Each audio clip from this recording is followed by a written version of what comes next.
All right, poof. Hey. Welcome to the stream. How we doing today, boys and gals? I feel like it was inescapable, whatever. You couldn't miss, at least on my in my algorithm, let's put it that way. For if you don't know, if you don't know, Amazon is making a Tomb Raider, like a live action series, and they casted like what's her name? Sophie Turner. I actually don't know her from anything, or maybe I do, but I'm very bad with remembering actor names and stuff like that. Whatever. But she's gonna be Lara Croft. Blah blah blah. Today a picture came out of the wardrobe test, and they took a picture of her for the Tomb Raider TV show wardrobe test. And I've been seeing this picture all day. It's being shared so much because fucking look at her. Oh my god. Did they nail this or what? Like, I know this is a wardrobe test. This doesn't mean necessarily this is the outfit that's going to be in the show or that she's going to be wearing all the time in the show. But fuck me, dude. They nailed that shit. And people in like the Tomb Raider community have noticed, with the games, we're seeing more of here's remasters of the old games. Here's the new stuff, which clearly has a lot of stuff, a lot of influence from the more older Tomb Raider things. Also, I'm like just dumping information now. Just this week, I think this Wednesday, the first issue of a new comic book series for Tomb Raider was released.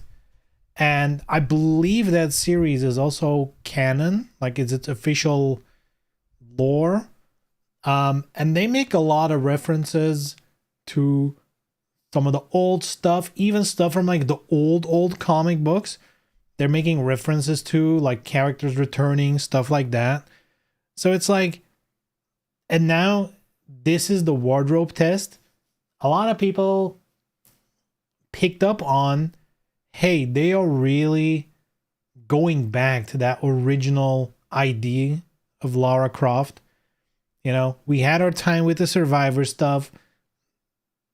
We tried that take on it. That's great. Let's go back to, let's go back to what people know Lara Croft as. And I think this is great. I think this looks great. Fantastic. There were some goobers online, mostly on Twitter and stuff. They're like, ugh, is this Lara Croft? Where are her boobs? Just go watch some porn. If it's that important, I think this looks fucking sick. But yeah, dude. I don't know if the show is going to be good, but it really feels like Tomb Raider fans are eating good. We are eating and leaving no crumbs. It's so good. It's really good to be a Tomb Raider fan right now. It really is.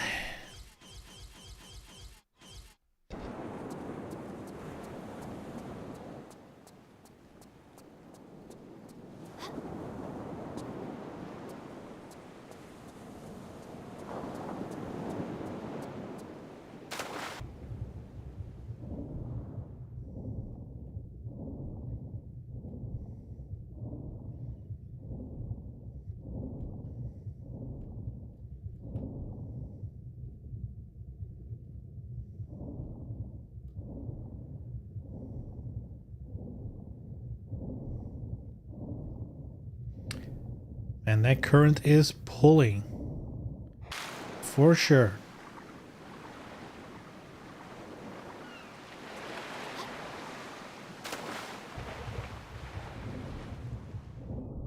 Old school style, much easier to see.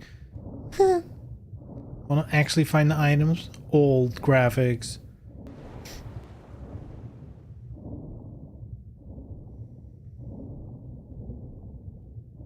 I mean, like, legitimately though, it is way easier to see anything because it's so barren with the old graphics.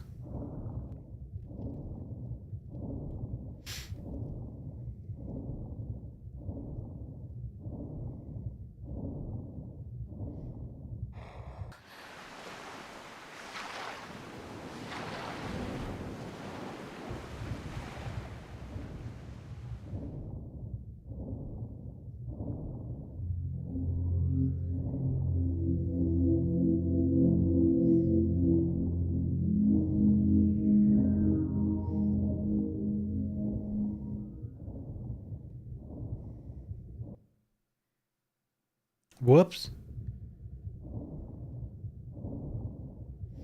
Did I fuck up? I might have fucked up. I don't know if we need to go here yet.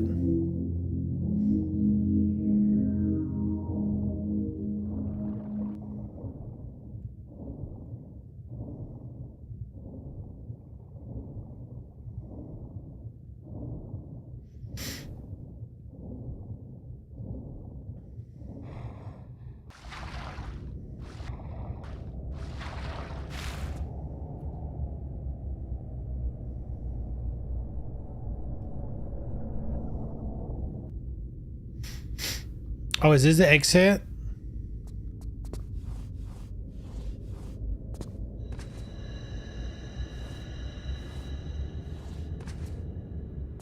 Let's exit for now.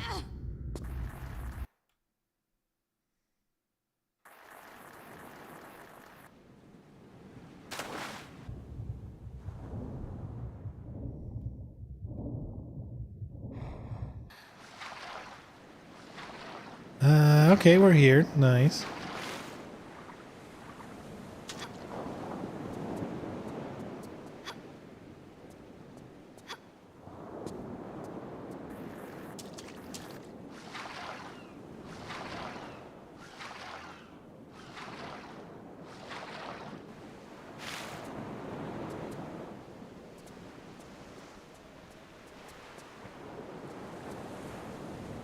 Okay.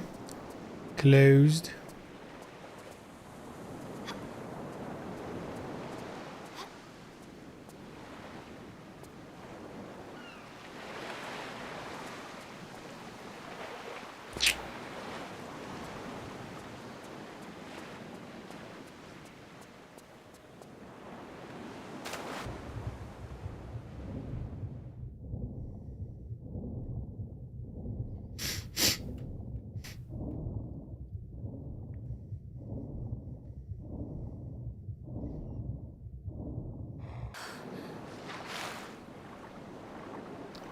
Alright, alright, alright.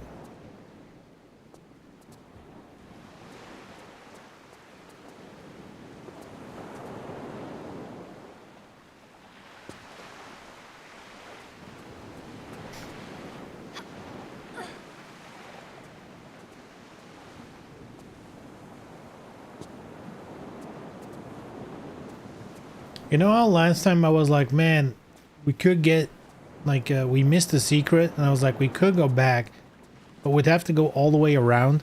I think we have to do that anyway, because I'm pretty sure we needed to find all the tridents. There's 4 tridents, and I think you need to find all 4 of them in the catacombs, and I only have 2.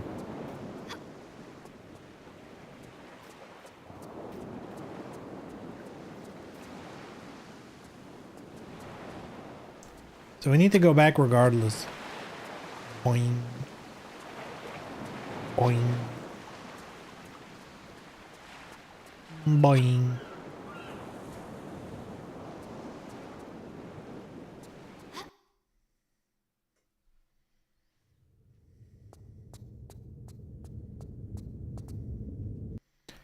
How's my save thingy looking?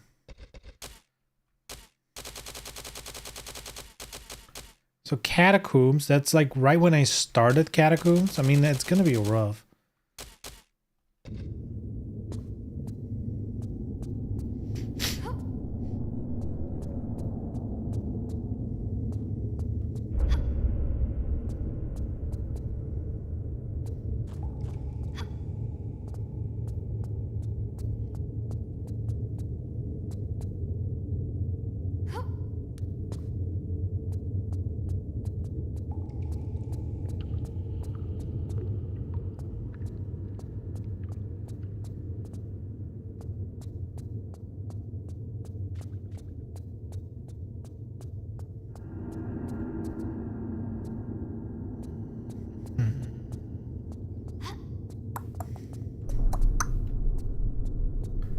All right, down we go.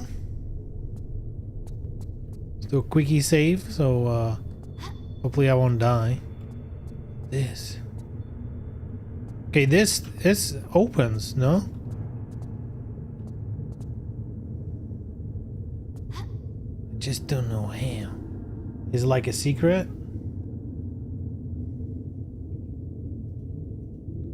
Might be a secret.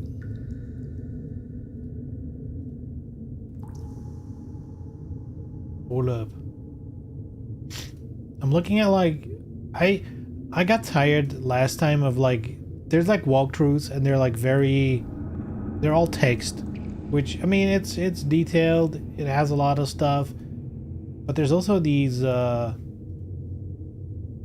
folded out maps, which I think are in the deluxe edition. Like there's a little booklet that has them all, but I have that open now and it should be easier. I guess the only problem right now is that I can't find where the start is.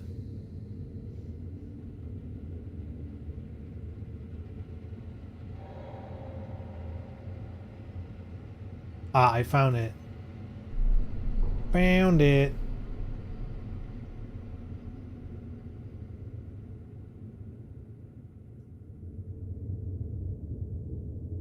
So this is a door. There's just no indication on how to open it or whatever.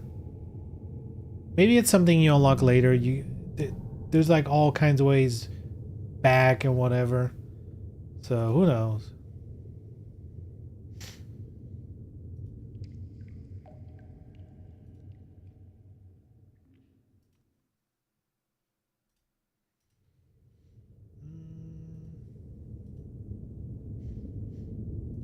Trident. All right, so I am here. Yeah, we definitely need to go down.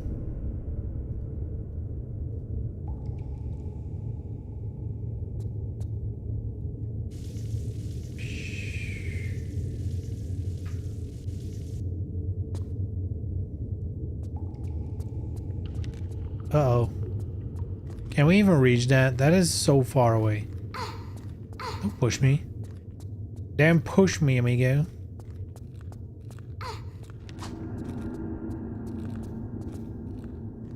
Yeah, you can't reach. That's unfortunate. So I guess I did really lose that secret. Damn.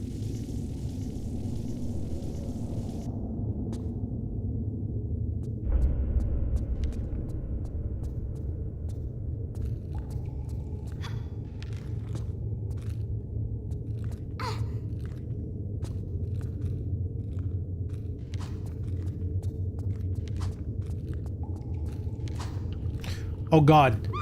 I thought I had it. I wanted to shoot him down.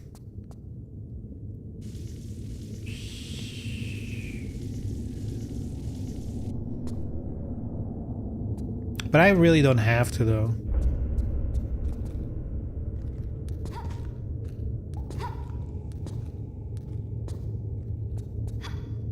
Oh, there's more down here? Okay. I guess they do respawn.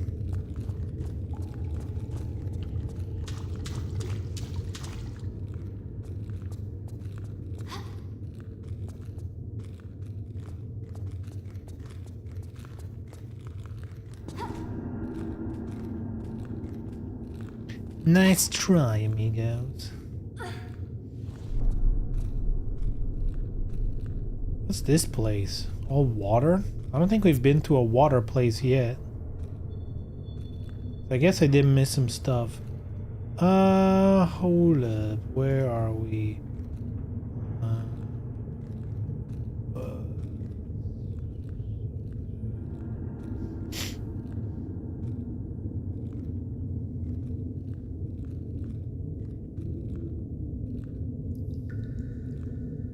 Okay, so maybe the map isn't that much better either. It's very hard to pinpoint exactly where you are.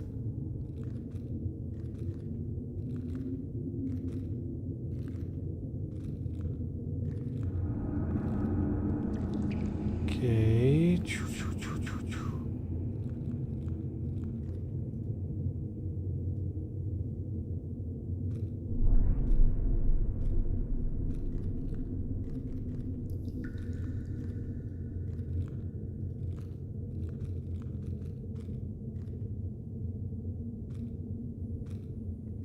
Is it this?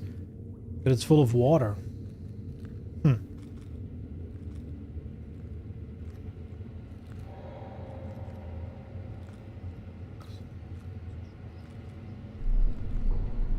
Trident, secret. Yeah, I have that trident. I have... Maybe not that one. Huh.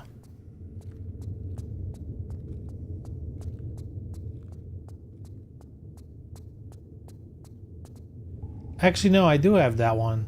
So these two I have. You guys, I mean, I'm talking about this one, this one, this one. I'm looking at an image. Secret, secret, secret. Where's the other two?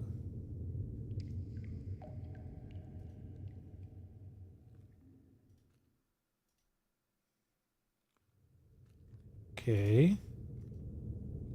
How do I get I guess we still have some stuff to do here, for sure.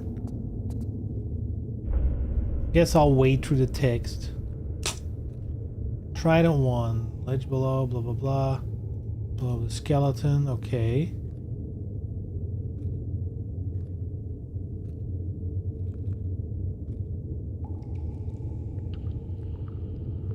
Rope jump. What? Hold up.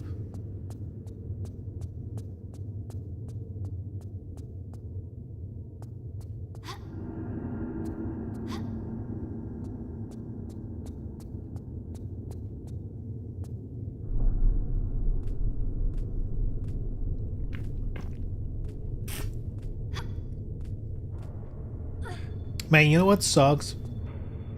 I've basically been looking forward for weeks now to go to the pre-release event for the new Magic set. And honestly, I kind of had a shitty work week.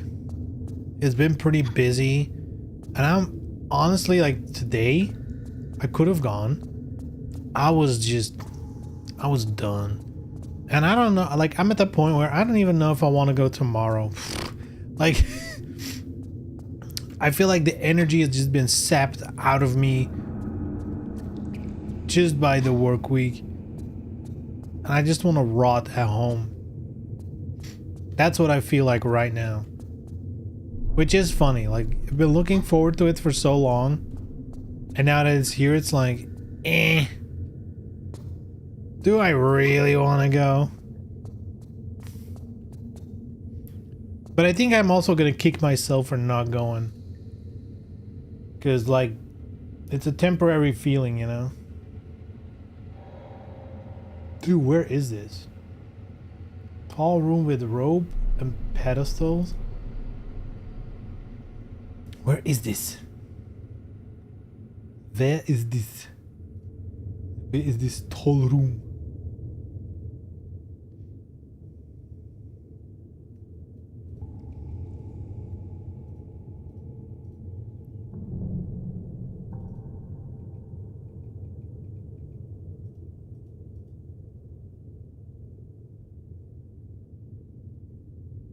Dude, where is it? There's like a whole ass area that I am not seeing. Flooded rooms. Did we just skip an entire thing? That's crazy.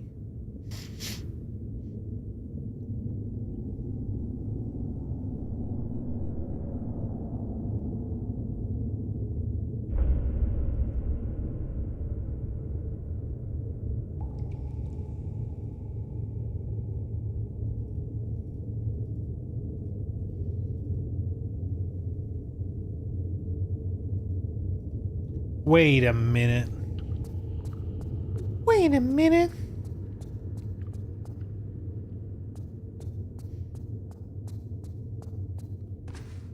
Is this gonna hurt? Ooh, nice animation.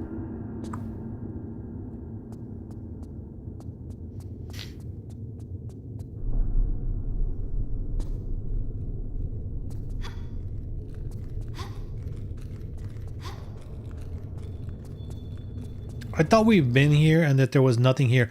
What the fuck? Wait, that didn't happen last time. What the fuck?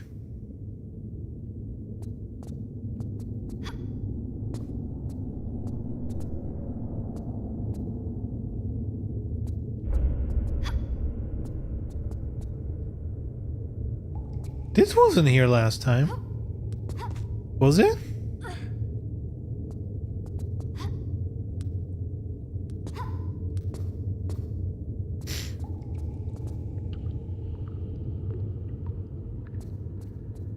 Yeah, this is gonna be it. More catacombs.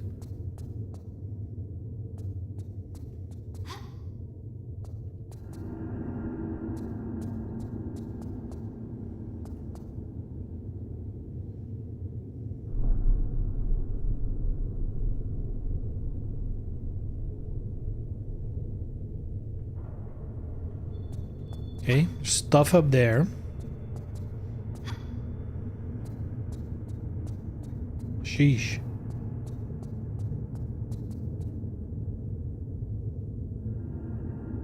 I don't know if you die if it's this water. I might die. But there's also something here. Interestingly enough. I guess it is water.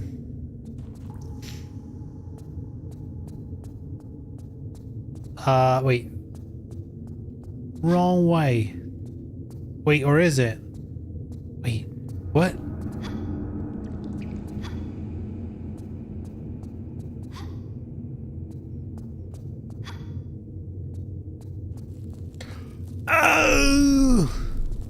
Oh god, when did I save? Been a minute, huh? I guess I really didn't do much.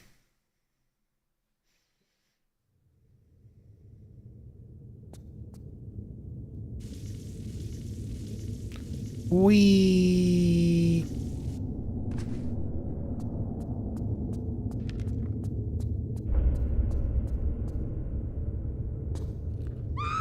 Girl, why didn't you grab?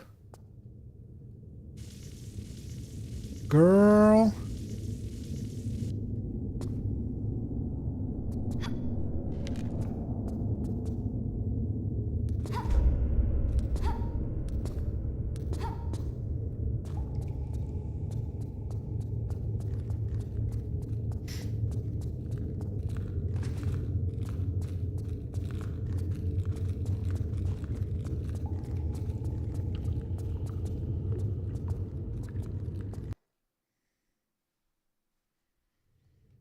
All right.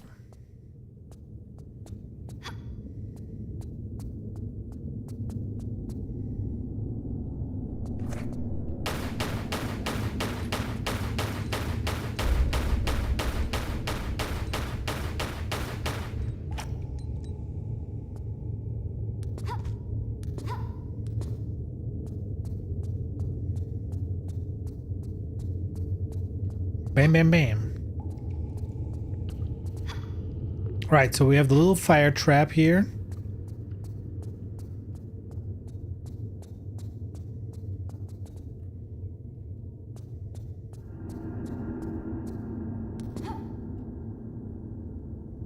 There it is. Pro level gaming.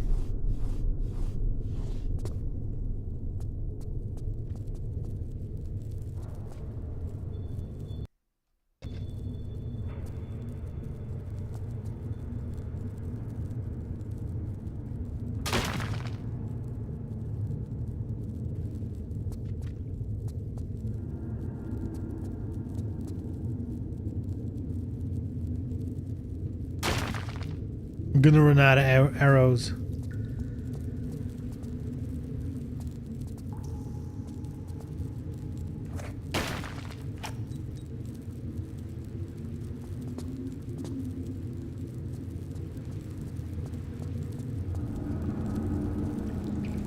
water.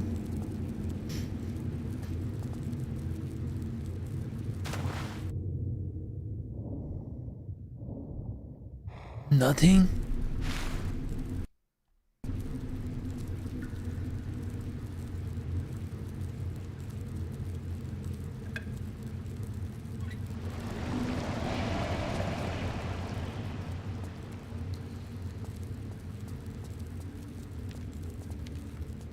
What's up, Adam? Where did that guy come from? Bye, bitch.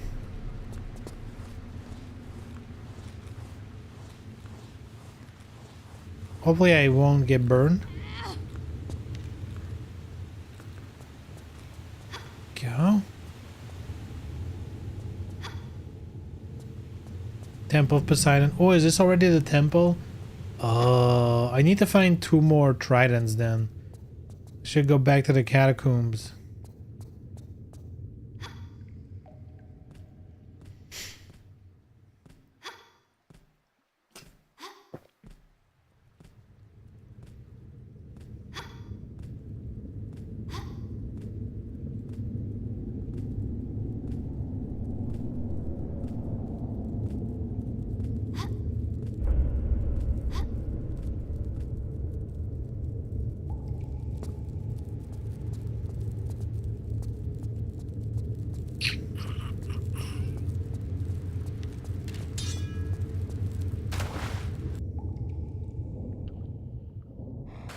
No items are too cheap.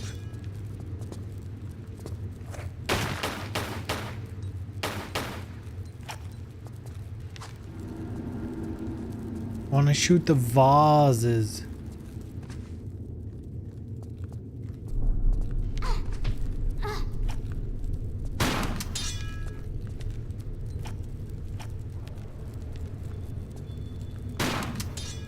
Bye.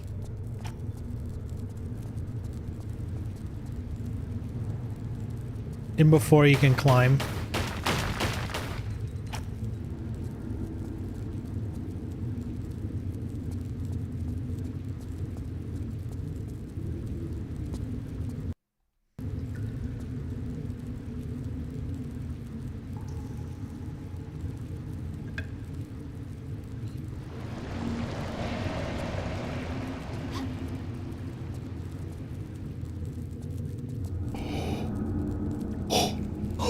Excuse me. Man. It's been a long week. Hey, we get to wind down with some Tomb Raider. How about that?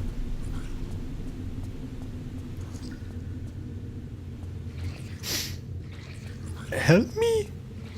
Help me, I'm under attack.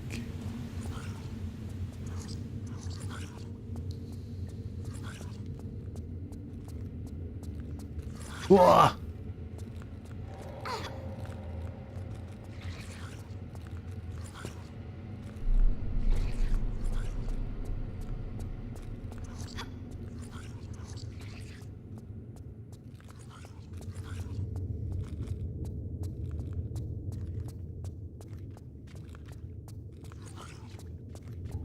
Damn, is there no way to deal with it here?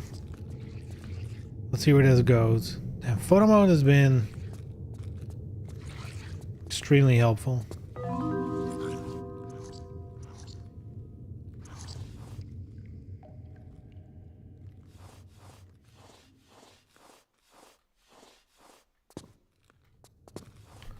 Girl, I didn't press it that much.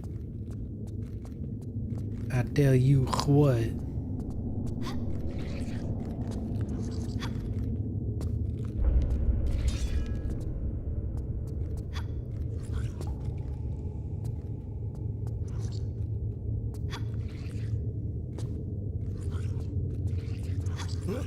Oh my god.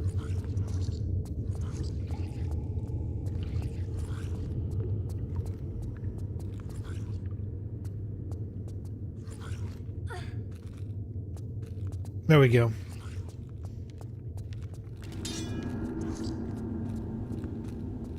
This is back. Let me through. Let me through!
Man, now I'm yawning like crazy, Jesus.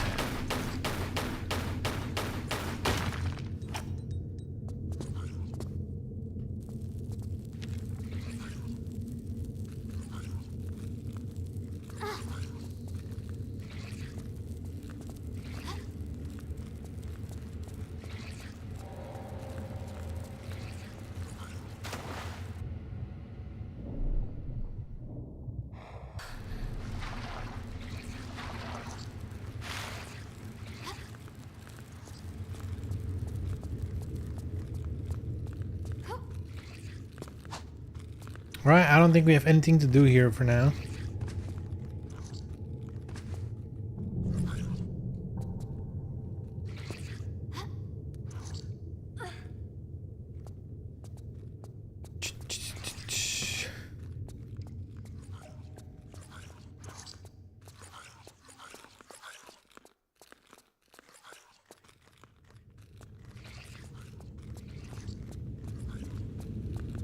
Okay. Maybe there's more to see here.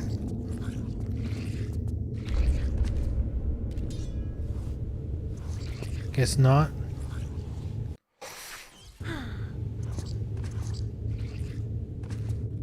That was actually disgustingly close to dying.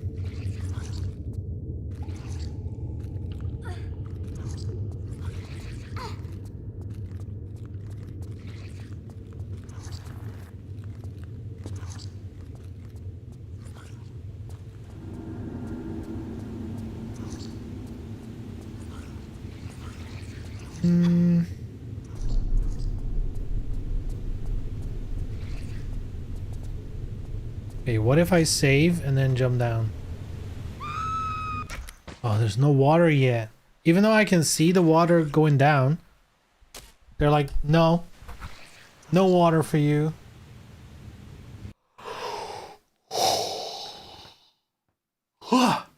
Dude, I am... This... Oh, like, I knew I was tired, but Jesus Christ, now that I'm sitting here... And Tomb Raider is like ASMR. But, like, good. I genuinely can't stand all the ASMR stuff, but... If I'm tired, and I'm playing something like Tomb Raider... It's so calming. Puts me right to sleep.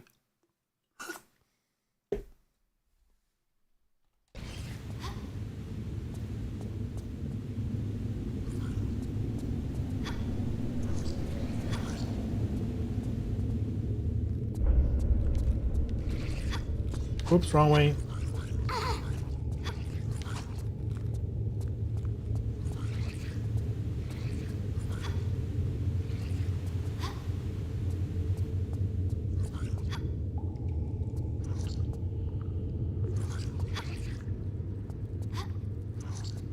Wait, wasn't I about to go back? What the fuck? Where does this go?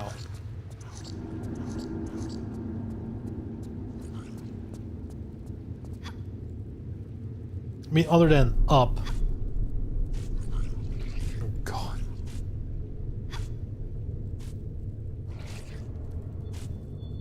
This is tough with the little ghost. I'll tell you what.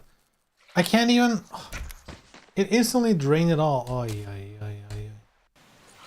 How do I go back to where I came from? Where did I enter from? I thought it was from here. Really thought it was from here.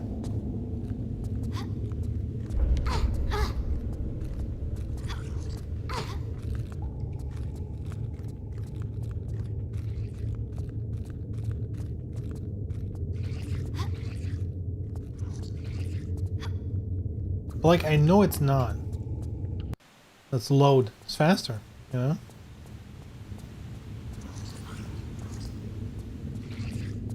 And then I thought it was, it's gotta be from here then. But then I don't think I've seen this ever. Did we climb down in here? No, right?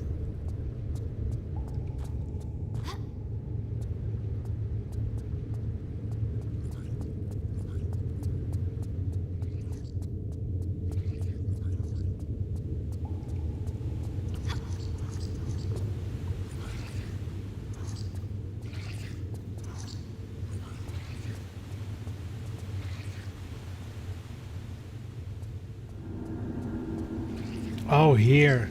This is it.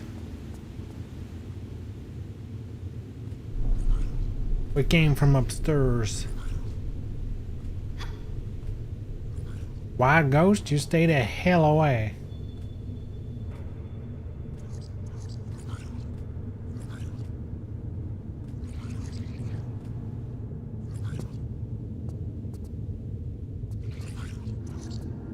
Help me, thingy. Make it go poof. Absorb it.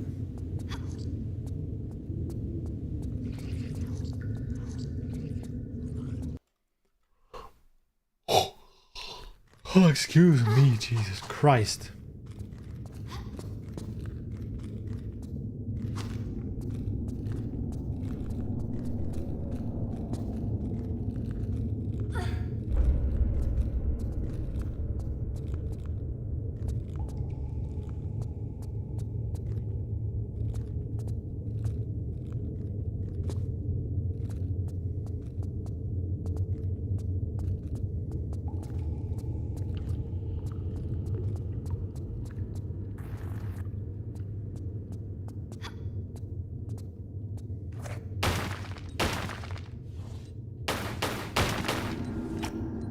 I guess I haven't been here yet, if there's still loot for me.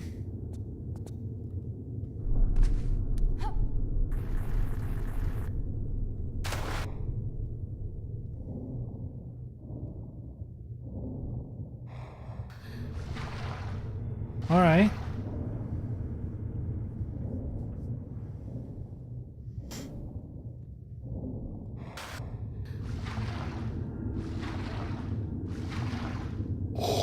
Man, it's bad.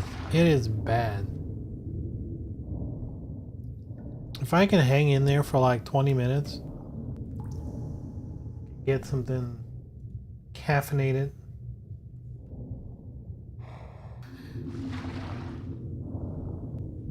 Oof.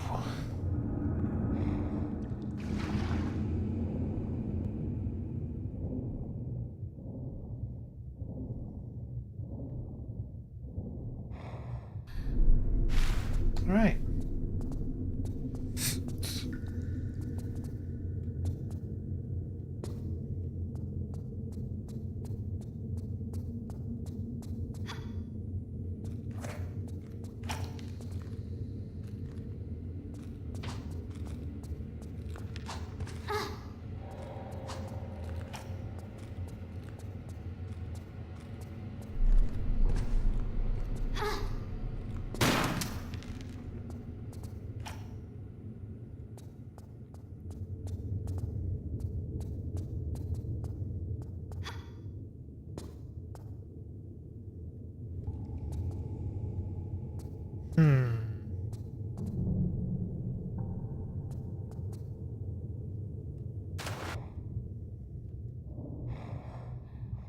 Oh, I guess I have to jump on this cube and then climb back up.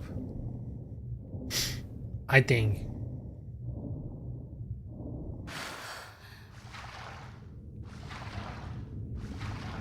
Oh, fuck me, dude.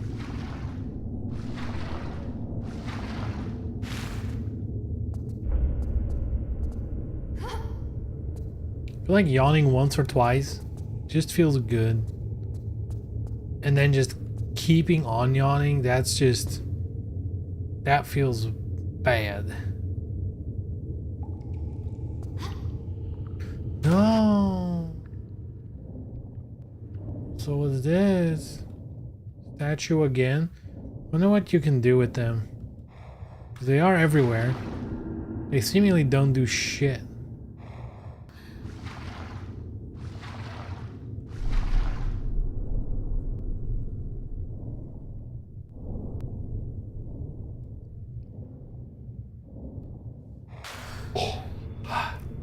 Jesus Christ.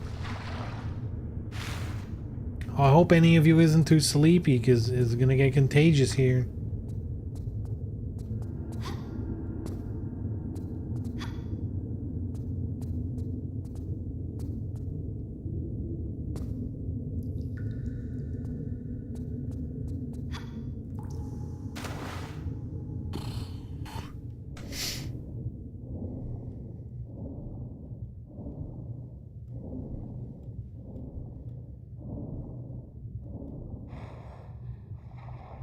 Should have done running. Maybe that would have reached. No.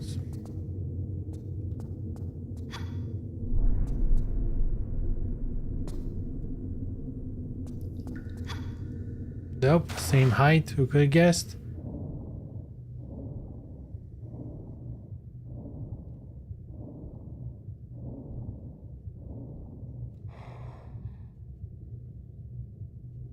I'm only 3 minutes past.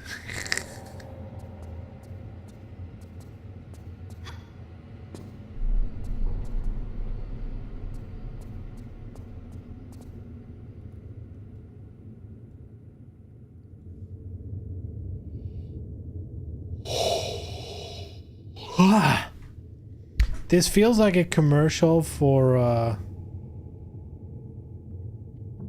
what am I thinking of? Fuck.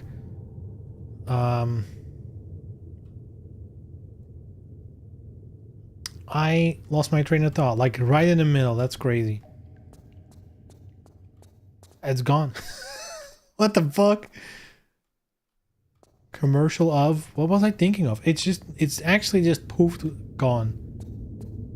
That's crazy.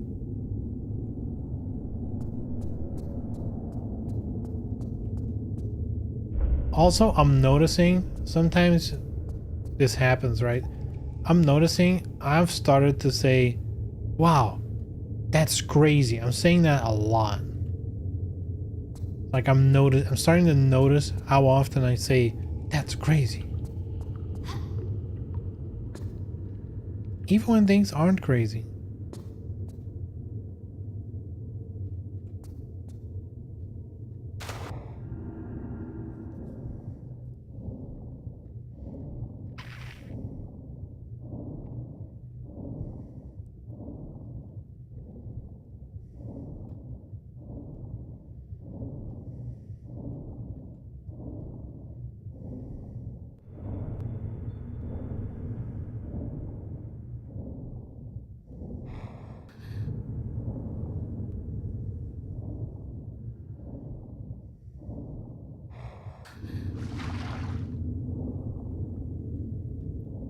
There was a little bit of fighting game controversy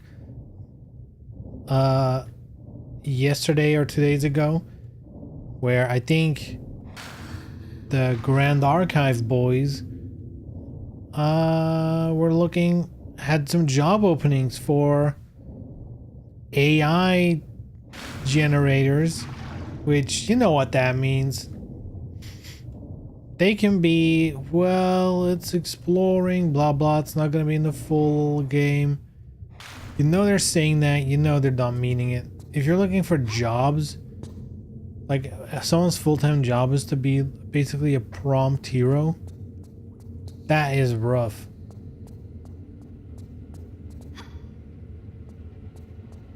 Like, what do you do for work? Well, I know how to describe things really well. And then also negative prompt what it's not.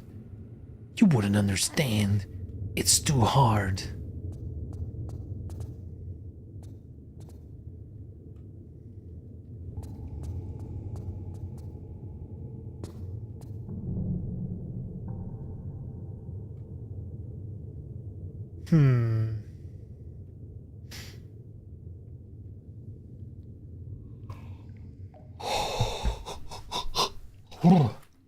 Clearly we need to get here.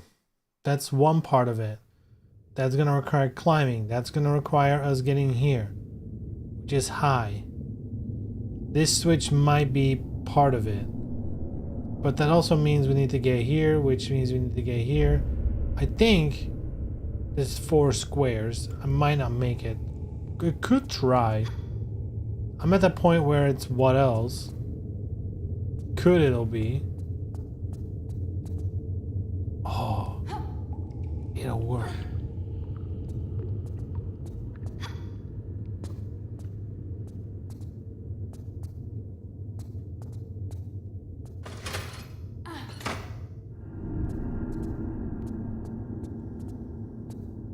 Girl.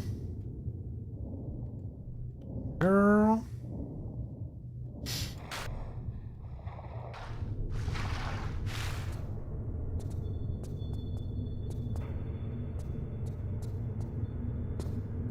Girl.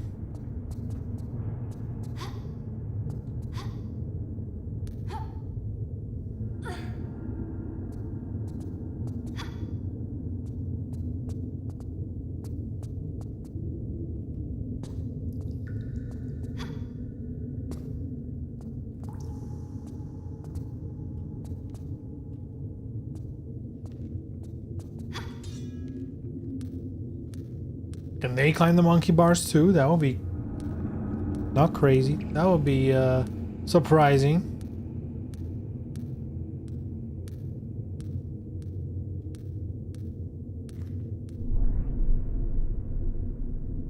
I guess they can't. Whew.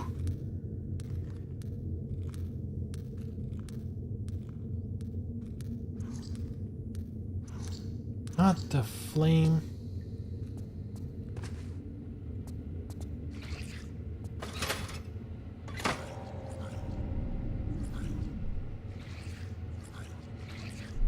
Okay, now what?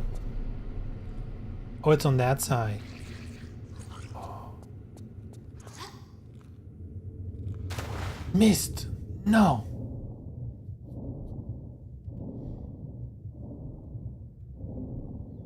And this is not the thing that absorbs them? I thought this was like the absorber.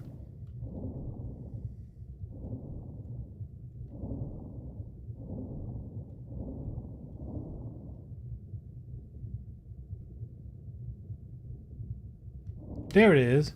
It does work.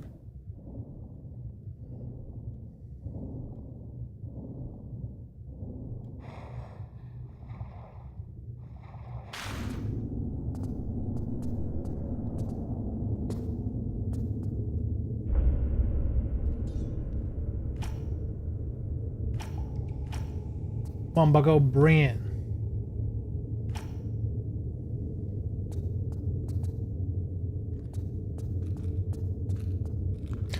Oh, he just pushed me. I couldn't jump.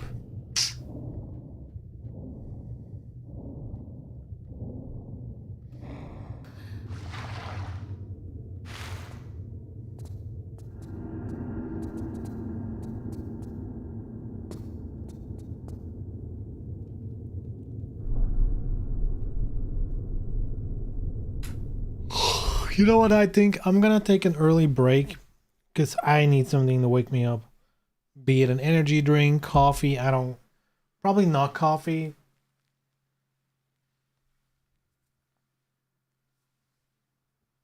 But definitely something. And a walk. A walk usually helps as well. Oh, I hate this feeling though. Alright, let's do it. I'll be right back.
Puth.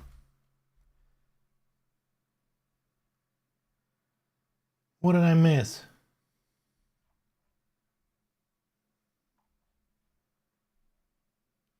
Oh, wait, why did that message not show up in my chat?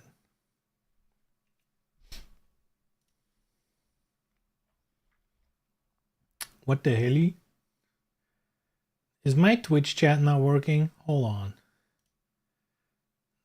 I was thinking to myself, it's so quiet today. Yeah, partially connected. Uh-oh. Why is Twitch not connected to me? Oh, no. Oh, no. Wait, I need to log in again? Oh, yeah. So, hold on. I'm going to stay on the break screen for a second, so then at least I can see if someone says something. But, yeah, I guess now I have something extra to think about. Log in. Let's go. It must be because I updated the app. Oh. I installed an update and now it needs to log in again. Okay, connected. There we go, boys. That's how easy it is. Wait, so I've just not been seeing anyone's chat the whole time? I was like, man, what a stream, huh? In before, nobody was actually talking and I didn't miss anything, which would be even funnier.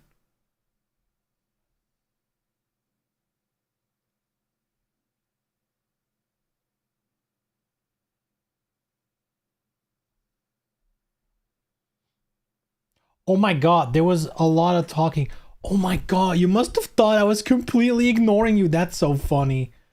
Oh my god. Wait, hold. I've not seen a single chat message this whole time. Just the ones from YouTube. That's great. It's not crazy. It's funny. Oh my sh. How did I not notice that? That is bad. All right. Damn. I guess you guys were all just being like, you gotta get more rest, dude. Oh. Yeah. If anyone's still around, hey, what's up? Dante, Waifu, Turnery, I see you guys. Neon, thanks for the raid. Welcome, welcome.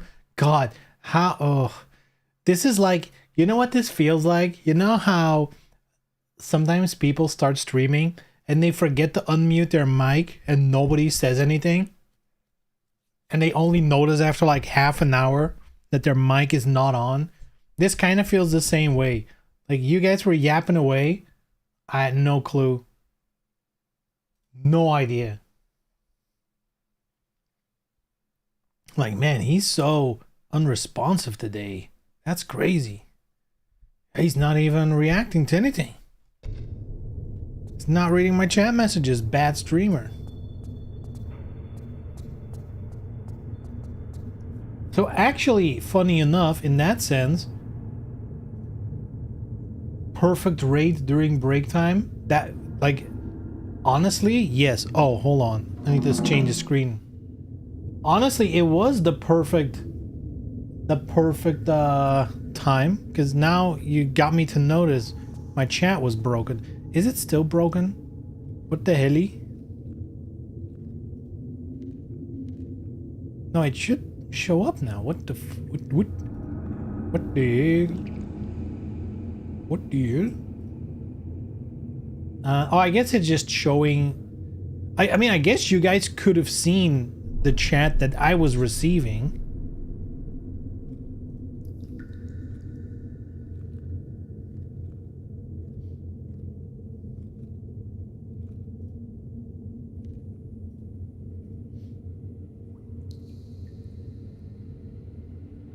All right, let's continue. Man, now I feel bad. Now I feel bad. Just been ignoring everyone. I mean, I'm not ignoring you. I just didn't see it. Ah! Can he reach? No way. He cannot do jumps like that. There's no way. So does that pod have an item? Oh, you're aiming at the dude. Oh, whatever.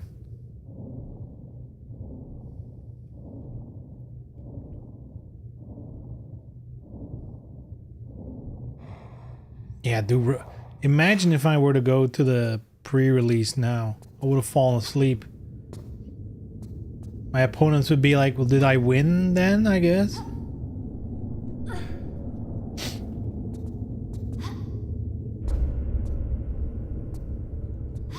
But that might be like an adrenaline environment.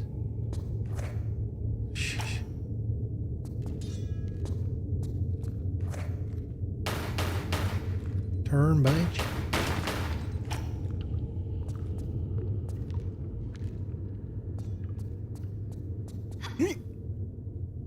Oh, I can't believe it.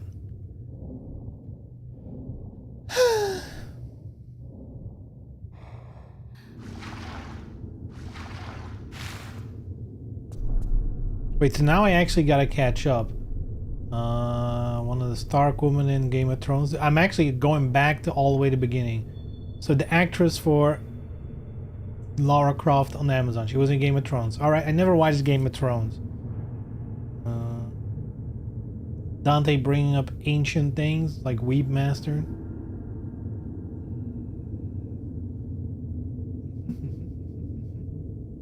And then talking about how I'm tired, which makes sense. I'm tired.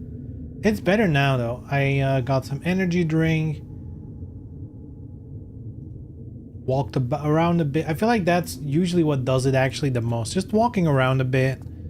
You know, getting your body moving. Feels like that's the fastest way to like get out of a slump.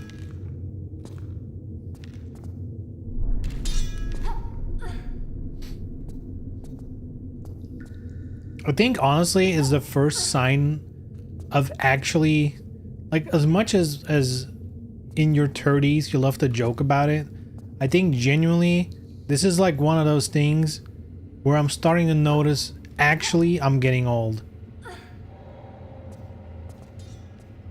Like a lot of times after dinner, especially if it's like a big dinner, you know, we had like French fries with some snacks and stuff, and you know, that puts me to sleep these days.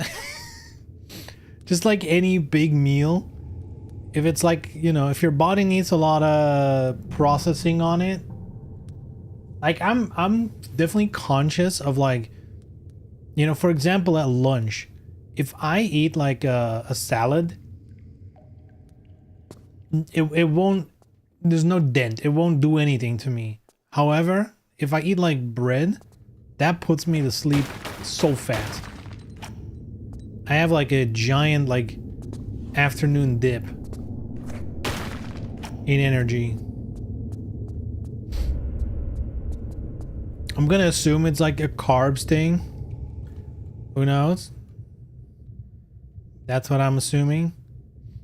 But yeah, I mean, I guess it's one of those things like in your 20s you notice, but like it doesn't impact you the same way. Now it's like, especially if it's like a big lunch with a lot of bread, like I'm out for like an hour.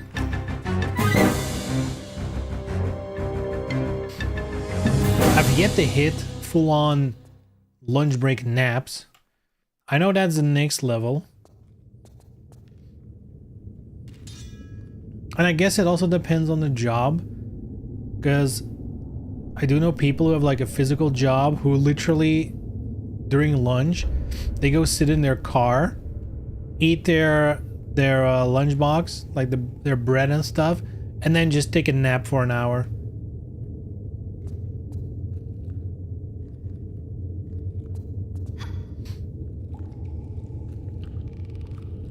Oh God.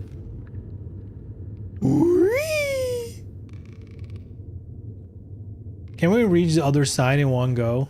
I want to try. Whee! Nope.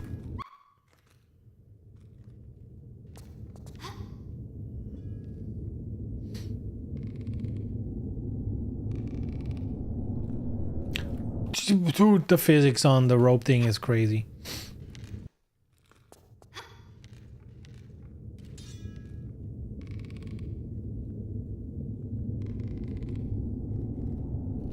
And now she flies. All right. You see how it is, game. Damn, that was it. That was it. Oh my god. What the fuck? What are these physics?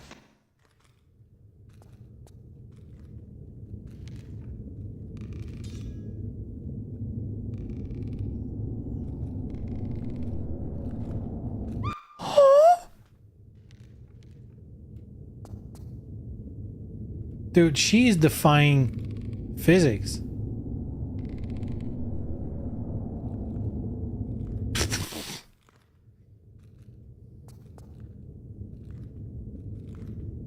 that the same situation I joined last time? You just bring good luck, I guess. What the fish is slid off? Oh, come on, dude. That's a beaver. Hey, at least chat works now. That's good. I'm seeing chat.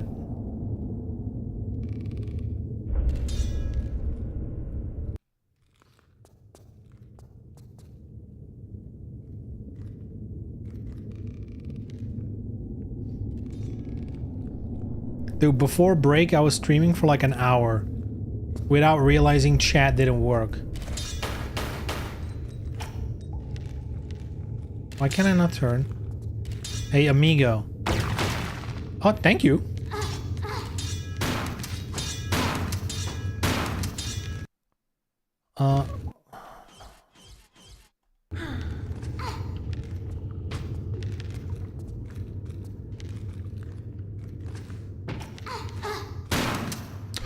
You motherfuckers!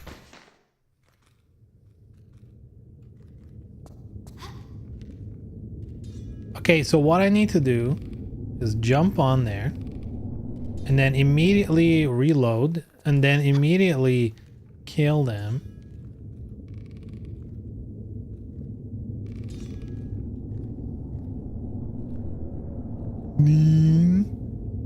What is this? It defies all logic. I feel like. Can we get up there? Feels like a secret. Whee! Ding.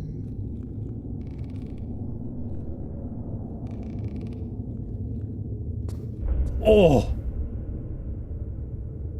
Let's save here. Quick save. I don't know if this is like a good thing to be here. But it feels like an achievement of sorts.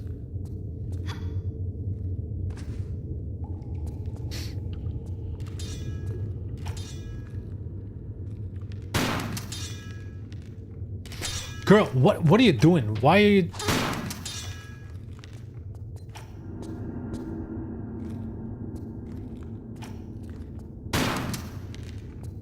There we are. Much better.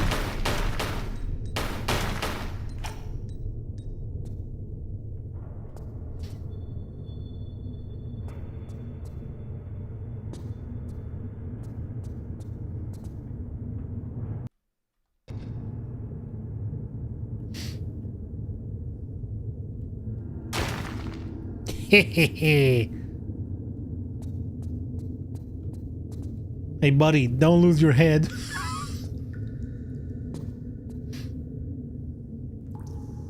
Okay, before we grab the thing, let's explore a bit, you know?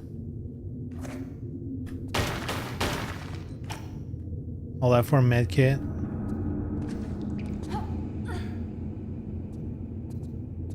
What if it was a secret? Never know. Okay, we got some items down here. Maybe I should go downstairs. Take a peek. Take a look-see peek-see. There's some vases. There might be some loot there.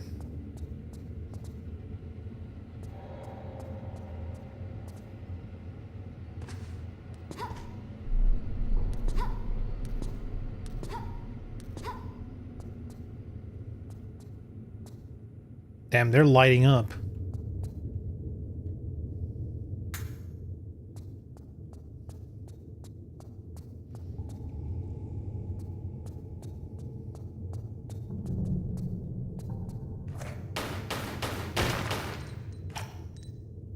Not that. She's picking up the flare. Come on, girl. Come on, girl.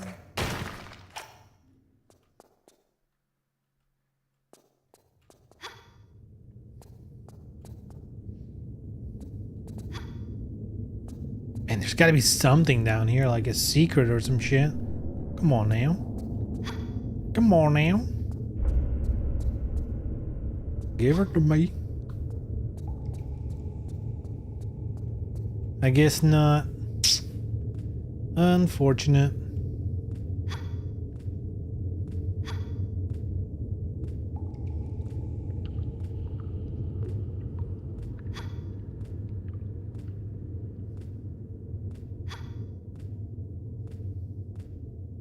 Oop.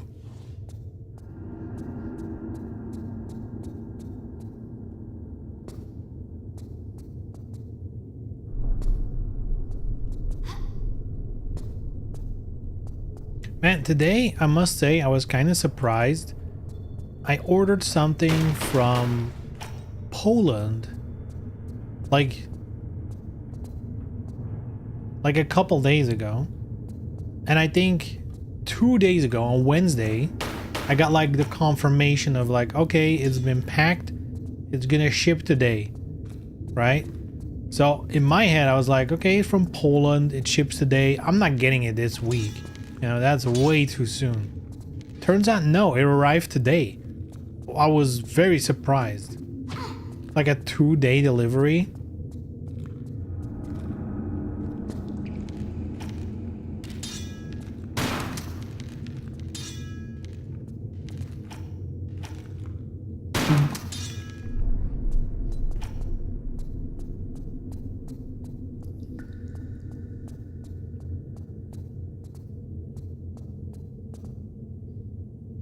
Maybe it was in a warehouse closer to you? No, because it definitely shipped from Poland.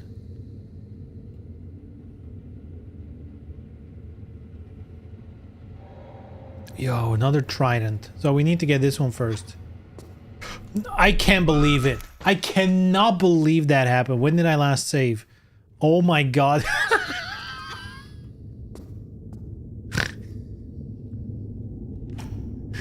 How is this real, dude?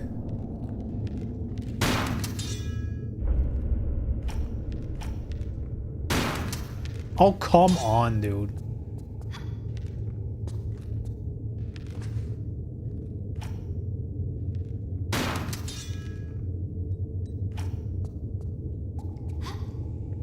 That was sketchy.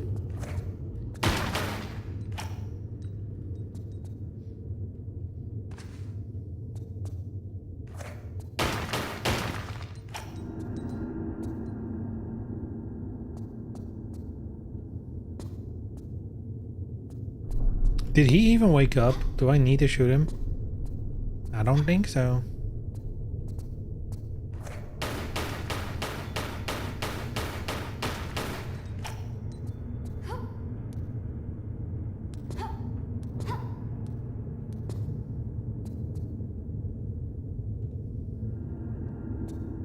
I do feel like, man, I really am becoming an old man. I do feel like, with shipping stuff, I don't feel like it needs to be that fast. It's convenient, don't get me wrong, you know. I've definitely taken advantage of Amazon, buy it today, before midnight, it'll arrive tomorrow. Like, that is definitely convenient for some items. But like in general, you know, because here's what I usually find annoying. When like a store promises, oh well, we, you know, order it before whatever hour, we'll deliver it tomorrow. But like 9 out of 10, they can't fulfill that, because it's like, you know, if it's just like a little busy, that's too much workload, whatever. And I'm like, dude, I would much rather they would just say it's gonna take like 3 days or 4 days or whatever the fuck. Because, I mean, because that'll probably just more likely be correct. The fast stuff is whenever anything goes wrong in that chain, it's gonna be delayed by a day, at least.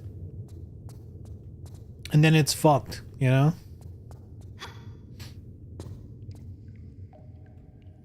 Prime customer spotted. I mean, yeah. Dude. Oh. Twitch Prime costs €5. About, I think. Right? Twitch Prime. Amazon Prime, which includes a free Twitch Prime. Oh my god. Nice jump. Amazon Prime, for Amazon Belgium at least, costs like €3. So it's literally cheaper than just getting Twitch Prime. So yes, I will take advantage of that. I don't know why it's so cheap for Amazon Belgium, but...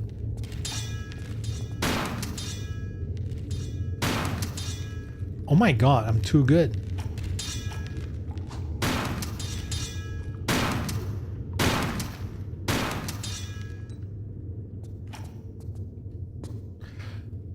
I'm so good, I make the exact same mistake again. That is unbelievable.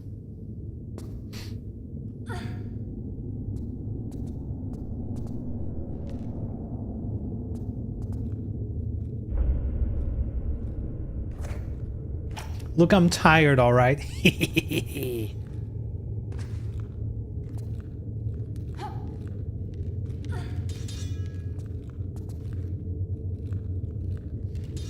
You know what?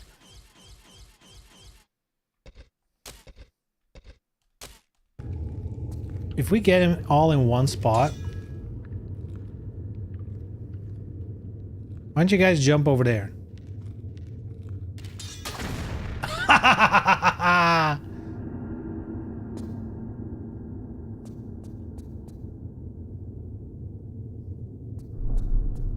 Good shit.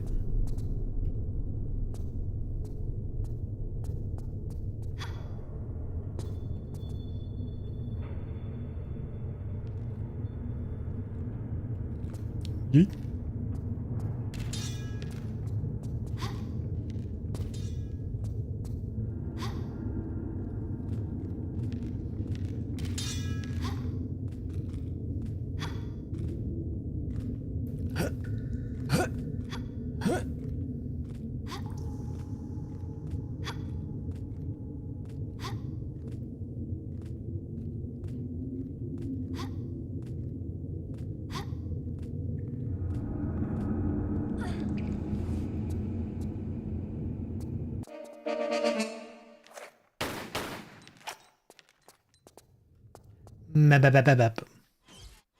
Grenade launcher?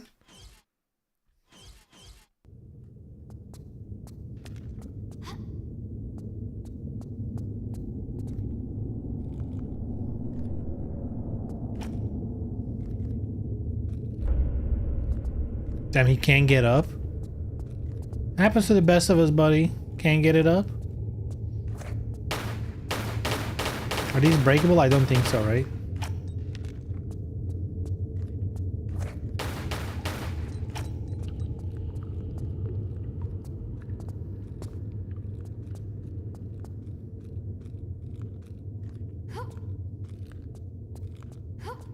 Bye.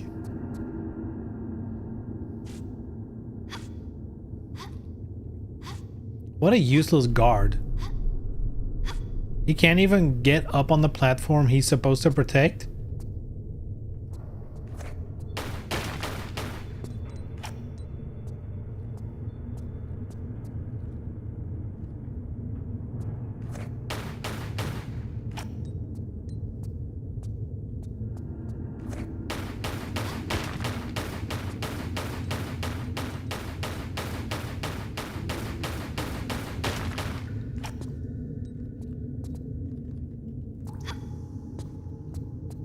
Prime is like many things from Amazon, just a tool to bind you to their ecosystem. It's not designed to make money. So it's affordable. Yeah, I'm sure Prime loses them money. I mean, here's the thing with Prime though. Prime is a weird one because Prime itself is cheap, and if you think about what you're getting, you know, you get like the faster shipping, which I think is bullshit. There's plenty of times where if I'm not logged in, it's still the same shipping options and it's usually still free. So I think their express shipping, like I guess in some cases you might have a little advantage, but 9 out of 10 it's no different. But like you get all the other stuff like Amazon Video, like Amazon Prime Video, and like they're making like the Tomb Raider show and whatever, so clearly they have money to do like TV shows and stuff. And if you think about all that, €3 to have access to that and the shipping and the Twitch Prime, which is basically, you know, like it feels like it doesn't add up, but at the same time it might also be a volume thing, you know. And sure, you know, Amazon makes most of their money from the AWS servers anyway, right? Like, let's first of all, right, let's get that out of the way. That is hands down the thing they earn the most money on. But, you know, I don't think they're necessarily just like, because that makes so much money, we'll just lose money anywhere else. I don't necessarily think that's true. I think Amazon Prime probably could be more expensive, but at the same time, again, it might be a volume thing. So many people worldwide have Prime. Right? Like if you like think about the TV show thing, like sure, making TV shows is outrageously expensive, but getting more Prime subscribers, getting that TV show out to all the subscribers doesn't cost you more, other than I guess the server bandwidth, which is like laughably easy for Amazon of all to do. But the more subscribers they get, like the total money earned off Prime does keep going up.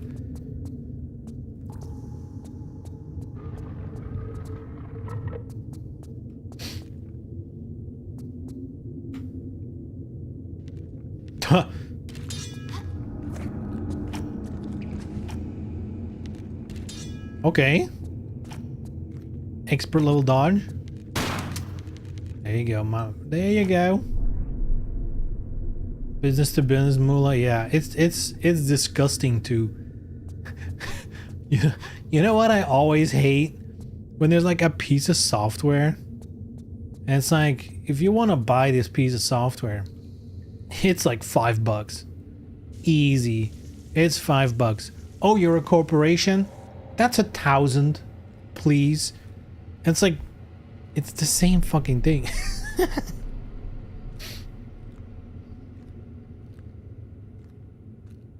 I'm getting a message from Leela. Hold on.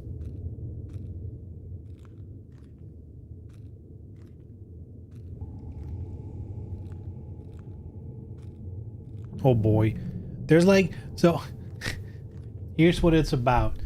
Tomorrow, there's like a, what do you call that in English? I guess like a thrift shop, you know, like secondhand thrift store.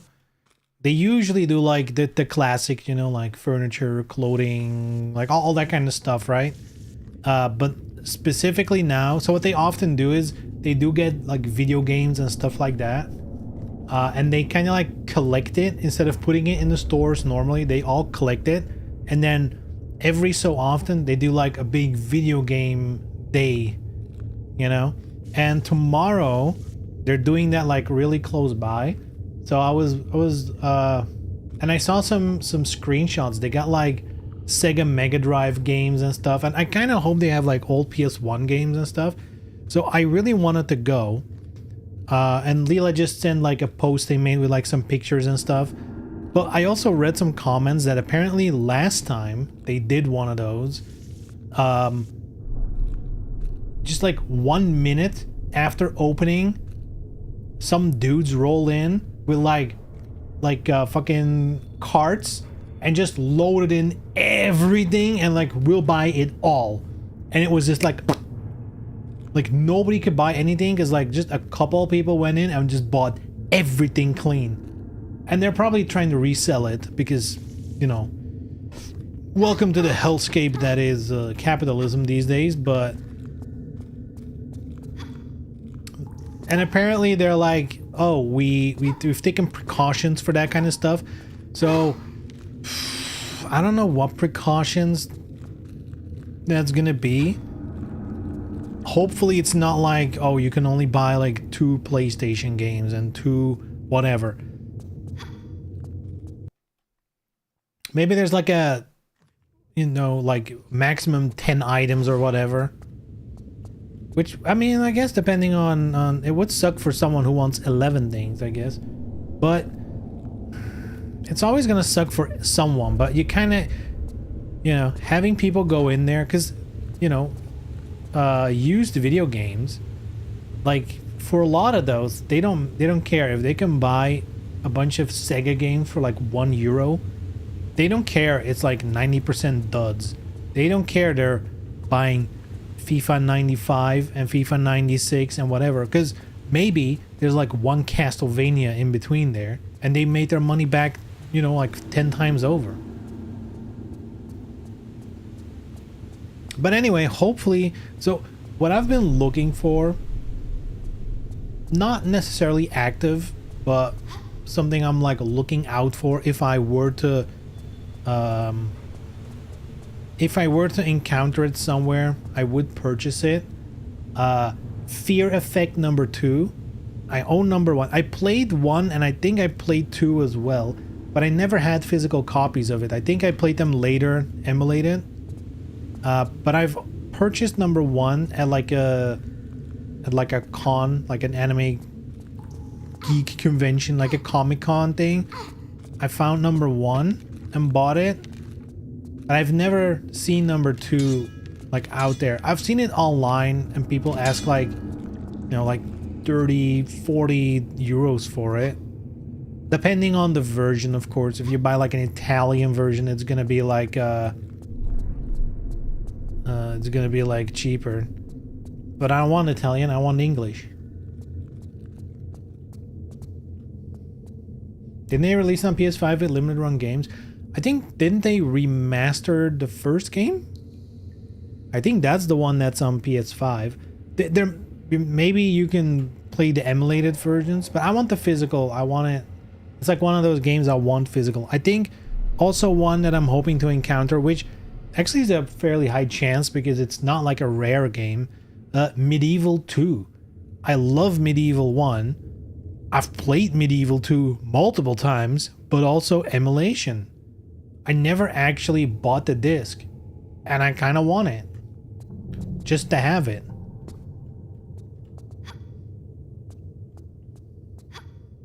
And of course, there's like a couple rare-ish games that if you can find it at like one of these thrift things, you can get a good deal, so you obviously want to buy them.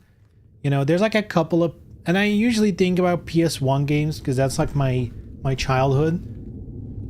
But things like Parasite Eve, which I never got physically, or Kodelka or whatever it's called. Like there's like a couple of those that if I were to see him tomorrow, that's just like I'll just grab him.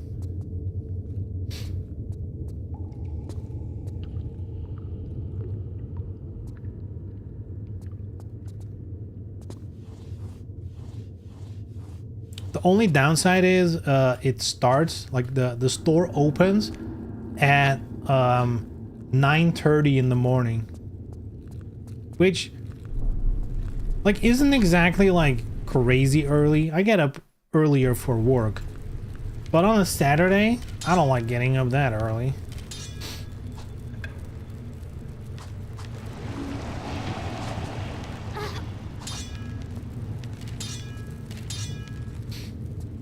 And you can be late, you know. I can't, like, technically the store is open the whole day, right? But like, you can't arrive there at like 1 p.m. All the shit is gonna be gone, right? So you kind of need to be there at opening time, probably before.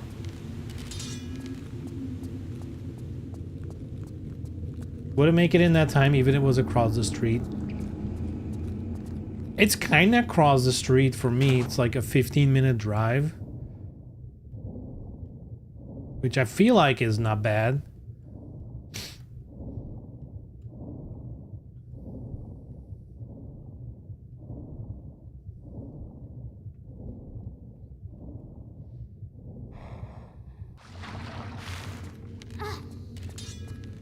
And actually, another thing, ironically,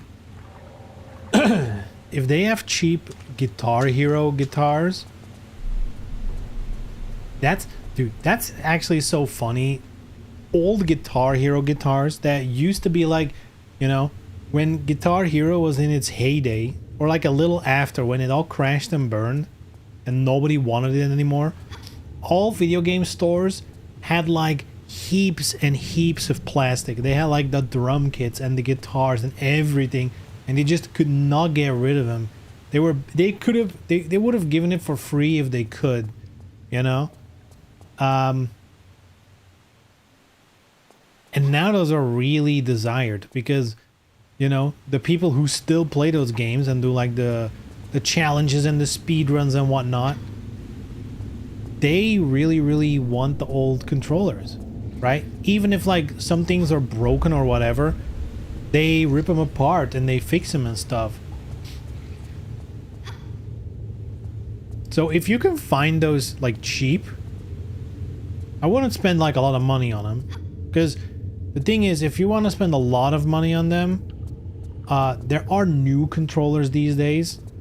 You know, there's like one or two companies who started making Guitar Hero controllers again, but they're like 150 euros. So it's like those are premium items, which makes sense. They know not a lot of people are gonna buy them now.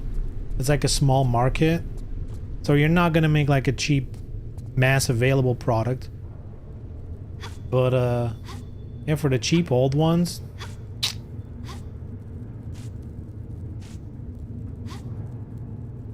but again, it depends on, because I don't know, it's a thrift store. I don't know if they give a shit about like the value, quote unquote.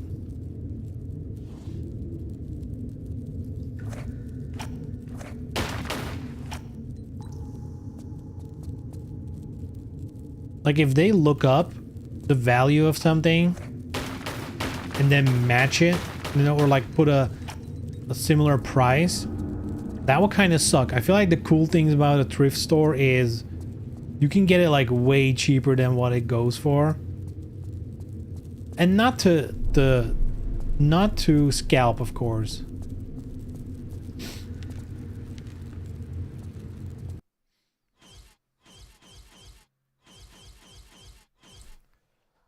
Isn't it just some plastic you can 3D print, and the board is most likely pre-made in China? Premium price just because you can. The new ones probably, yeah. I think the big thing with the old ones, and I guess also the new ones, is the chips that are inside. Because like, yeah, the plastic you can fix, you can 3D print, there's all kinds of things, right? Though I will say, unless you have like a really high-end 3D printer and you can like properly smooth everything, like, you know, factory made plastic pieces, they're just like softer edges, whatever, right?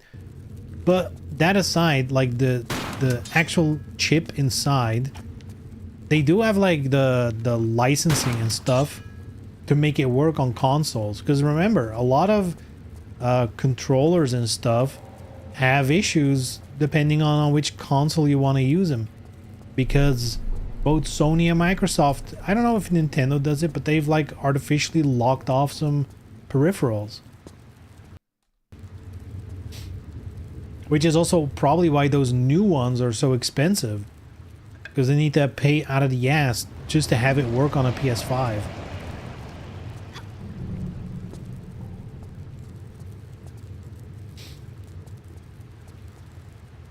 But yeah, I'm sure someone has made... Actually, you know what? You're right. It probably... Because I was thinking someone must have either made it or whatever, but there's ways to get around it. Because, like, I have this thingy, right? The hitbox or whatever it's called. But this is, like, not a real... quote-unquote hitbox. Hitbox is like a brand name. But this one also has like... I don't know what chip it's running. But it's like one of those mass available chips. Like a Raspberry Pi. Or like one of those others. It's one of those. And this is running open source software. Open source controller software. The downside is... you need to... when you connect this to a PlayStation 5... you need to also connect a real controller, because otherwise, after like a couple of minutes, this controller will just turn off. That's like protection from unlicensed devices, because it's your safety, remember? However, you can buy, and you can see it, there's like a little USB dongle in here, and this fixes it. I don't know what's on here, but this does the license. I think this is basically acting like a controller. Because it's like, this is like a, this USB port here with the dongle in. You could, instead of the dongle, plug in an official PS5 controller in there. And it like passes the signal through. To make it think that the real controller is connected. And then this takes over the buttons. Anyway, what I'm getting at is they solved it. This is open source with like a little dongle, and it's now a proper... I think the dongle is the thing that's got like the license or whatever. I don't know how exactly that works. But if you can have a dongle like this with a pass-through to make it an official controller, and there's an open source software for controllers that works on like cheap ass chips.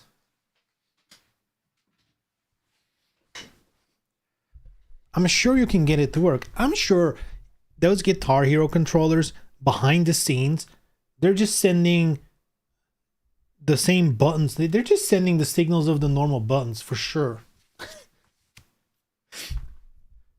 Like it's not going to be something special. I'm sure the notes are just like X squared triangle or something like that, you know? So I'm sure you could totally do that. But again, that being said, a lot of the if you've ever seen the high level Guitar Hero stuff, like the speed runs and like the no mistakes, people are even doing...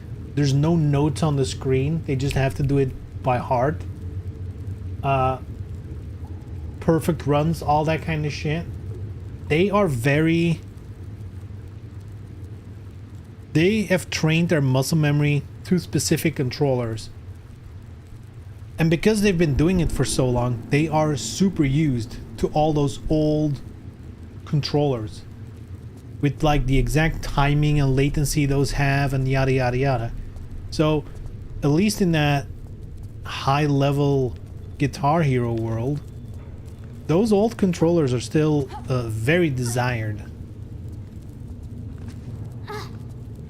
And I think it's only because, even though there's been an abundance in the past, they're all starting to break. And a lot of them just want to have as many as possible, so even if there's like 2 of them that are broken, they might be able to combine the working parts of both to refurbish it.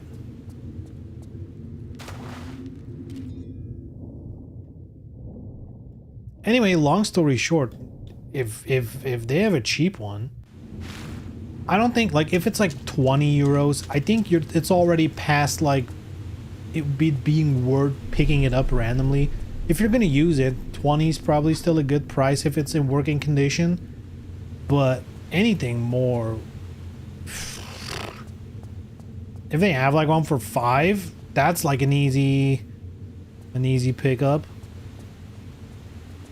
And you can actually still use them, because I feel like not everybody knows this at this point, but the studio who did Rock Band, which is like there's like a whole history of Guitar Hero was made, and then a lot of people who made Guitar Hero left the company, started a new company, made Rock Band, and there's been like these 2 games for a long time.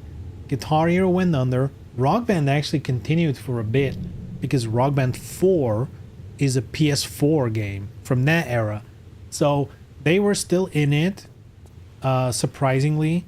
But then they got purchased by, you guessed it, Epic Games. And they're like, stop what you're doing. Get rid of Rock Band 4. And instead, put it in Fortnite. So now Rock Band is just a mode in Fortnite. Like legitimately. If you can download Fortnite for free right now and go play Rock Band. And that's also why the new controllers exist now. Because they're made to work with Fortnite.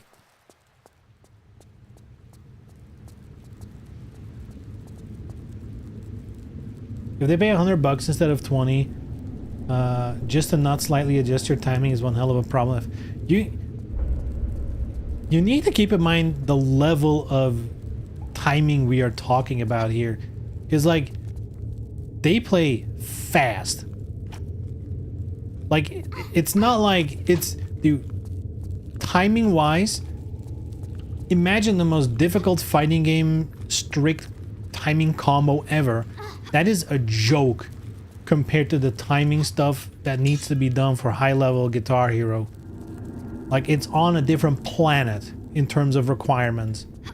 It's also like the only thing, like that's the whole thing, is just getting that timing super mega perfect.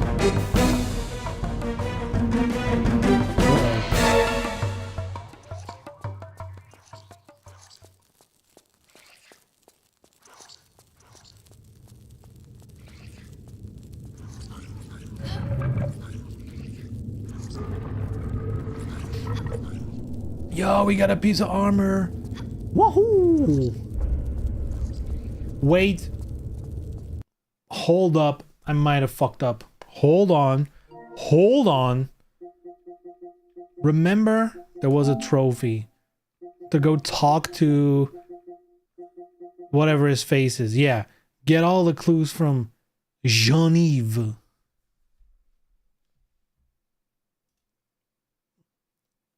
I feel like I now remember, which is perfect timing, by the way, that you need to talk to him when you've collected the 4 tridents.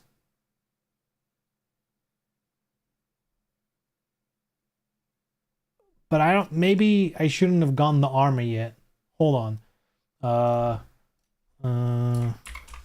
Tomb Raider Remastered 4 Trophy Guide. Trophy Guide? Inspector Gadget. Okay, first time. Go back in. First visit. Get the broken down the key. Go back.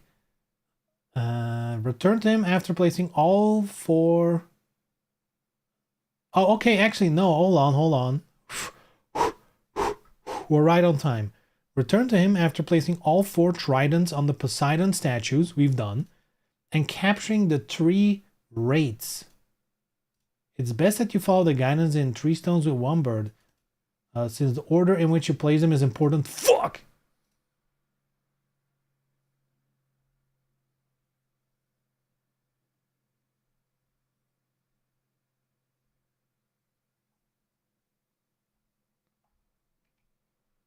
Fuck that trophy then.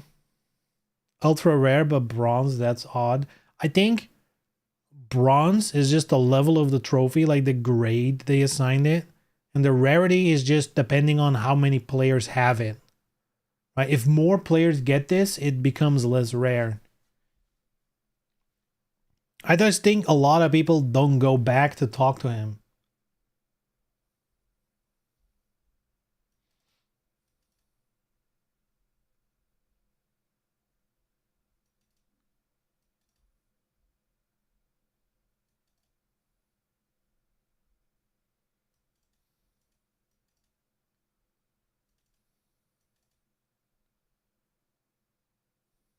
But bronze is already the lowest. It can get less rare. I think the rarity has nothing to do with how rare the trophy is per se. Like the trophy in of itself is not hard to do. It's not hard to get or whatever. The ultra rare is it's just a bracket of if less than 10% of people have earned the trophy, it's gonna say ultra rare. The second it's like 11%, 12, it's just gonna be rare or whatever. It's like a signifier of how many people have it, not how difficult it is to get.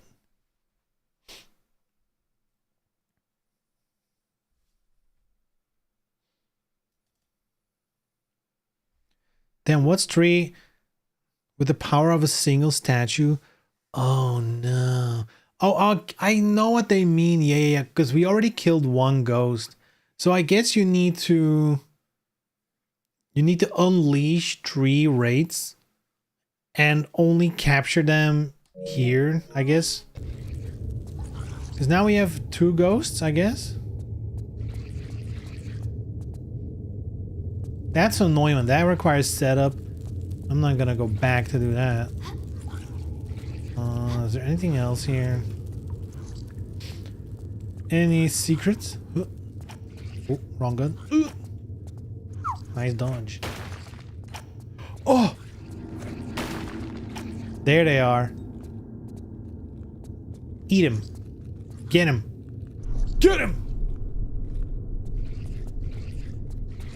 Why is the statue not working?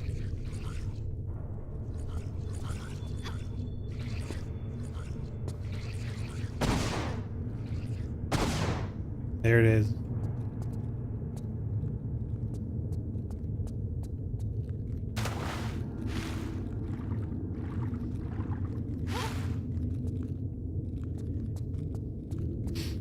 I guess what they mean with the order matters is that you should do the ones like there was one with a single rate and you want to do that one right before you come here. That should be the last one so that you spend less time running around with a rate in your ass.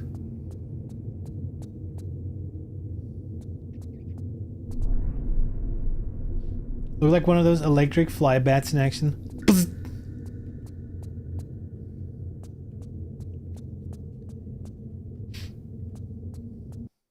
Is this a secret? Where am I going?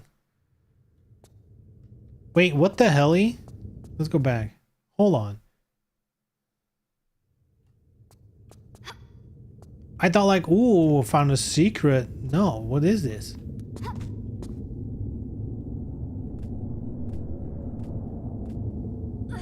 What's the other road then?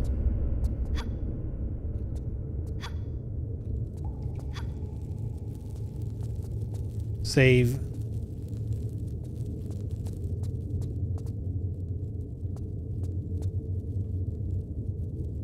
I saw that one.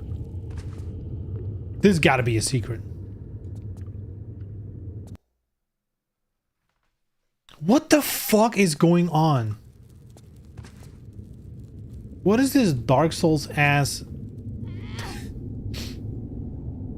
Oh, this is a cool part. I don't think we need to be here yet. I'm not sure. We need to go back to Jean. I guess I can load. We need to go back to Jean. Monsieur Jean.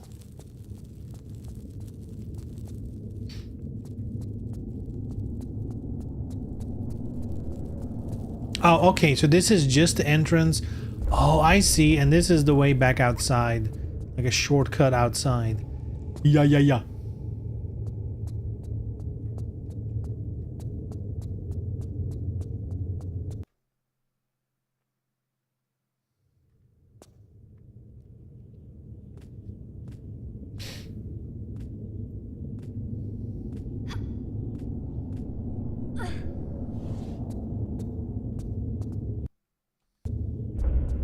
Man, I feel like when I finish these classic games with the remakes, if I ever want to play more classic Tomb Raider on stream, we really should revisit like the custom stages.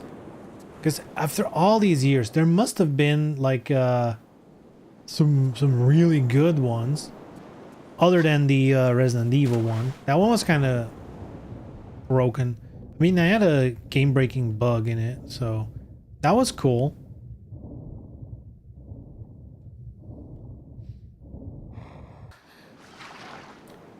Just noticed, was that a one-piece swimsuit Lara wears? I don't know exactly what that's supposed to be. I know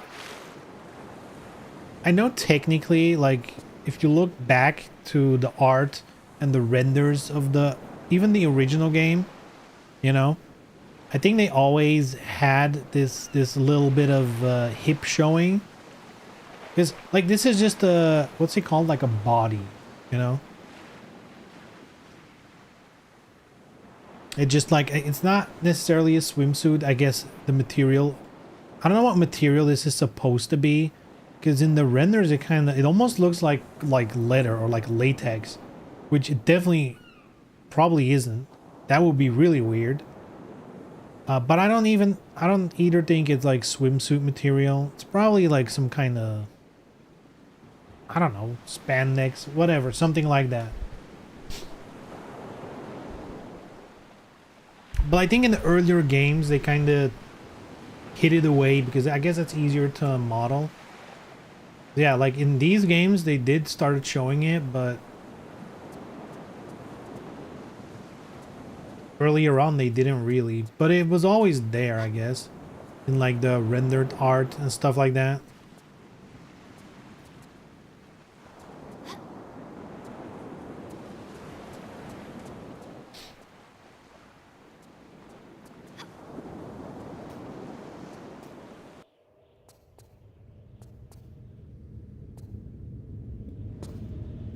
All right, let's go back to our boy Jean.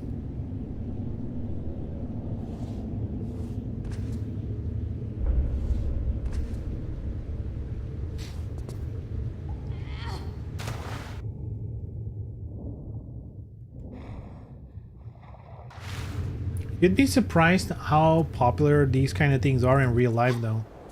Like the body types, that kind of thing. Because like, and they're not necessarily like high cut like this, right? But I mean, in pretty much every clothing store, they're available. Because it's, you know, it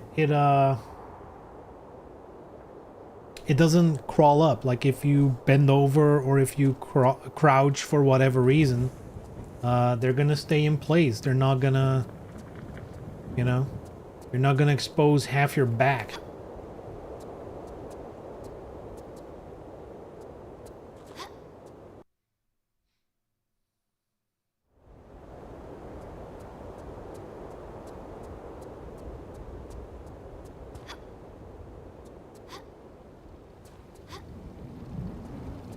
Jean, are you home? Jean, give me a cutscene, will ya?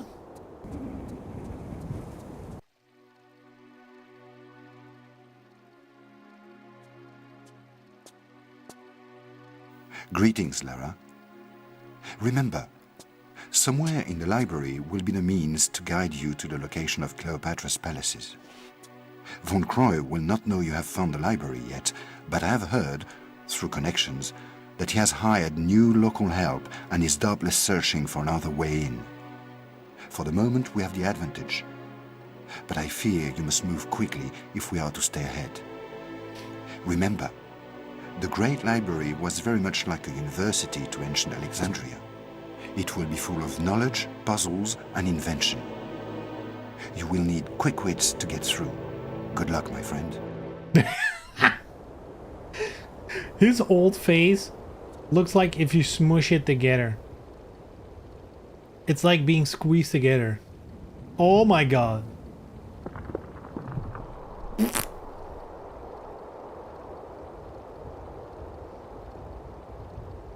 Damn, he got a glow up though. Let's be fucking real. He got a glow up. Oh my god. He got a glow up.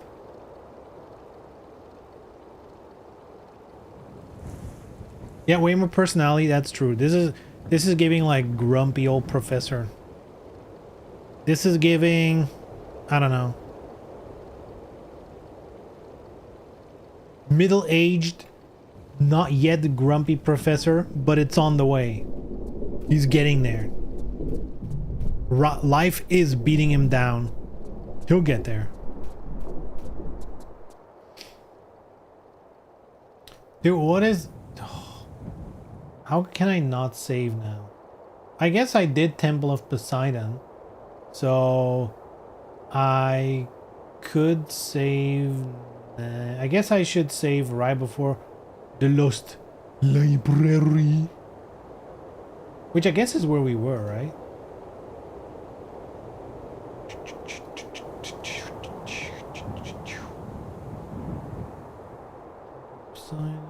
Blah, blah, blah.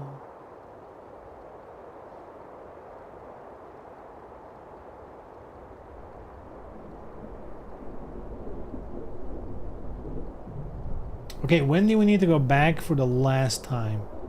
After the Hall of Demetrus.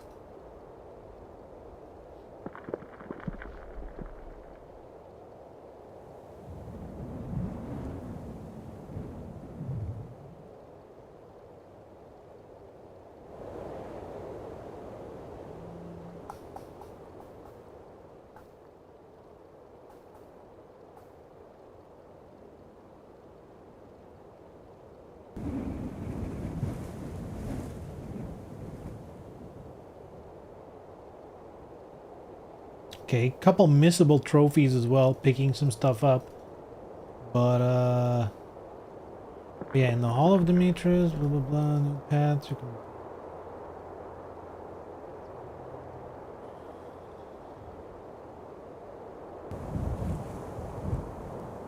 Okay, so we need to do the Lost Library. Then after that is the Hall of Demetrius, and in the Hall of Demetrius there's gonna be a shortcut back here. It's gonna unlock, or you have to find it, I guess. That's when you return here to get the last cutscene.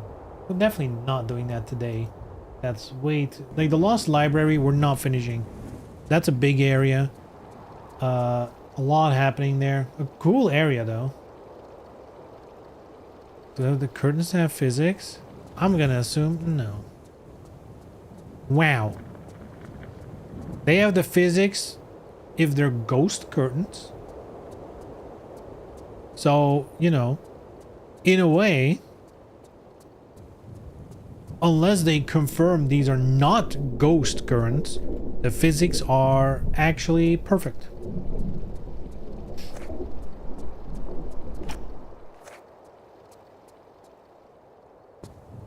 Got any Scorpiones here? No? They tend to spawn here.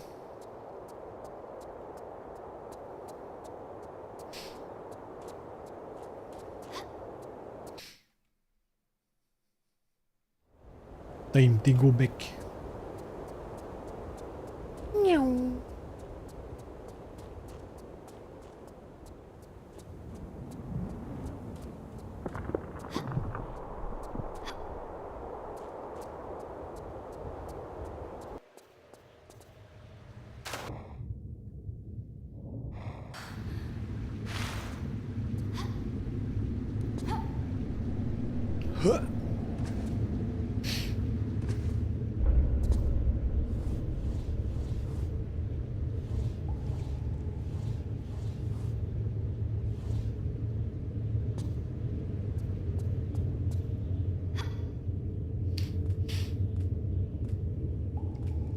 Wonder if it would actually been easier to use pre-made physics curtains than to animate them.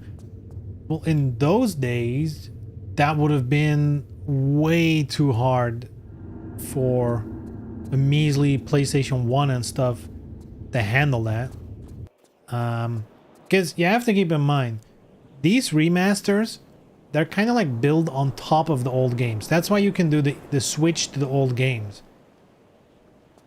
Right?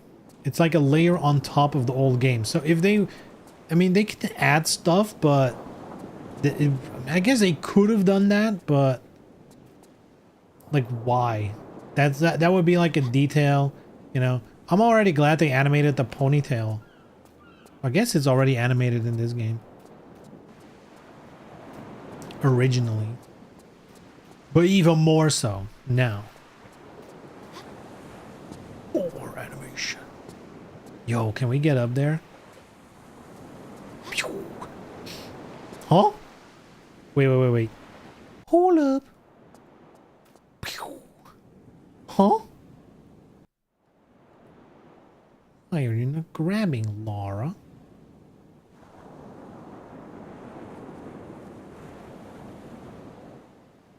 Clearly you're able to get there.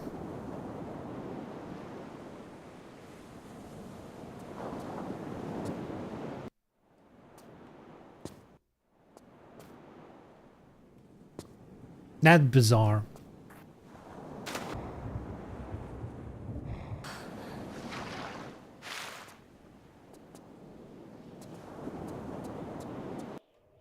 Oh shit, that was deeper than expected. Thank God the damage is not that big.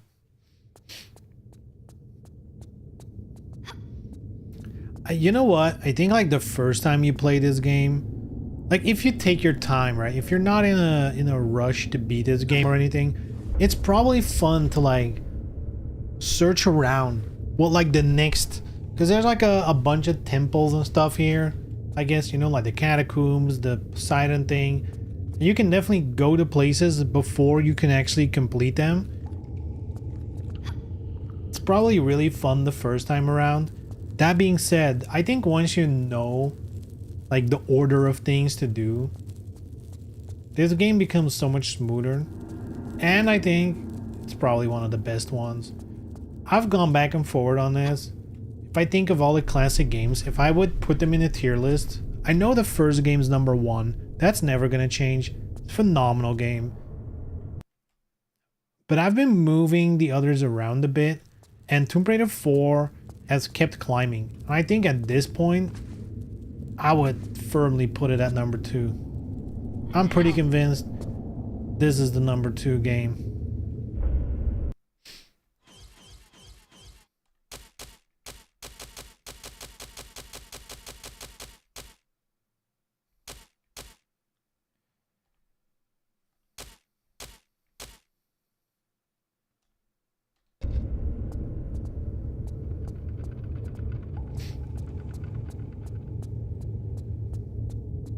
I think currently, I guess I might update my opinion once we're playing Chronicles again. I remember Chronicles weirdly fondly in a way. I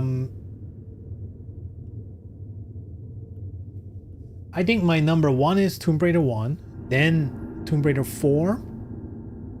I think I would put Tomb Raider 2 at #3. And then the last two spots, I feel like I don't have a hard opinion on if it should be Tomb Raider 3 and then Chronicles or vice versa. Right now, because I'm a little more fond of Tomb Raider Chronicles, I would put that at 4 and Tomb Raider 3 last. But maybe if I play Chronicles and remember what it is playing through that game, I might hate it more. I don't know. I feel like 3 is just a little bit of a mess.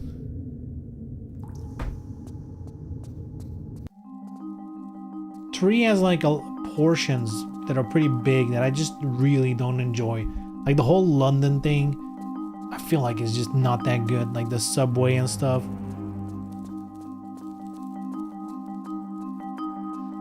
This is a really cool part though. I really like this one.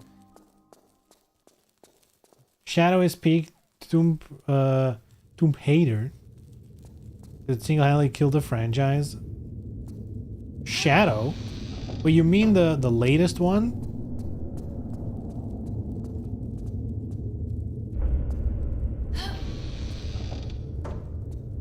Like the most recent full game? I don't think it killed the franchise because it's still here.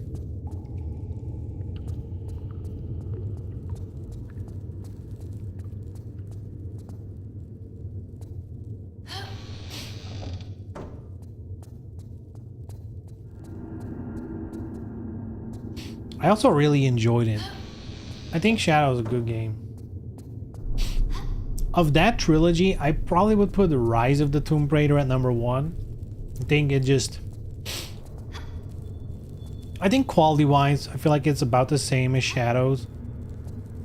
But, Rise just has more interesting places to visit.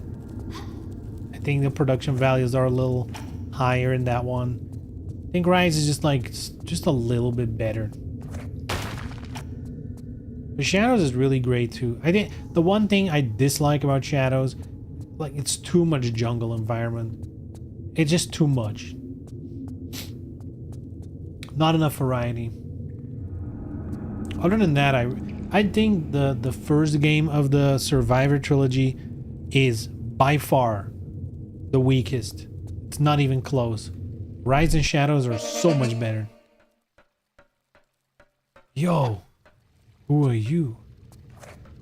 The Tin Men? Are they killable with guns?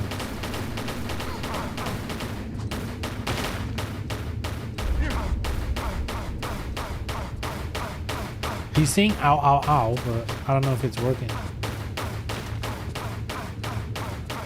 I want to see if we can kill him with bullets.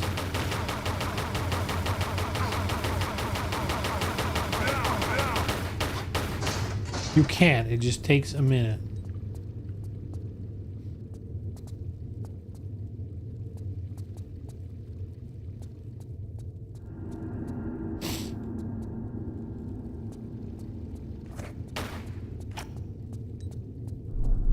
It's been 8 years since that came out? Jesus Christ. Yeah, the years are getting a little fucked up, in my opinion. Like, whenever someone's like, hey, this came out in 2016. I'm like, cool, that's recent. And it's like, no, that's a decade ago now. Like, huh. Weird. Like, I feel like I used to have this thing when someone said, like, 2005, and it felt really recent, but it was, like, a decade ago or whatever. To me, like, the 2000s, they do feel like a long time ago at this point. Like, I think I've adjusted to that point in time. If someone says, oh, that happened in 2001, I'm like, that is so long ago. Not even close. But like, yeah, like 2018 sounds so fucking recent. It's like 8 years ago. That is crazy to me. That is really crazy to me. Story of Shadows is bad though. First felt more coherent. I feel like the first... I mean, sure, yeah. I will agree that, I guess, in general, the story of the first one was better. Rise is just the best on all fronts. Yeah.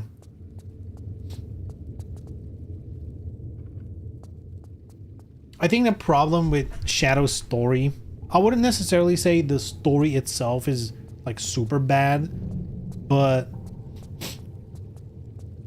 it kind of feels a little pointless. Like in the first game, the Survivor thing is obviously about, you know, Laura's being thrown into the role of a Tomb Raider, I guess, into that world. Trying to save the crew, trying to whatever. Then in the end, getting like the weird supernatural shit. Oh god, oh god! We got down very fast. That's a way. I think Rise just nails it on all fronts. Like, the story is coherent. There's like a clear reason for Lara to do it.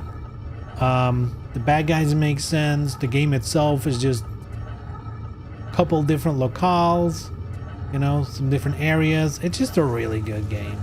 Ow, that hurt. Whoa, that survived. Actually, I'm gonna reload. I think what I did earlier, like just this, the drop down. Oh, actually, hold on. There we go. Technique, baby.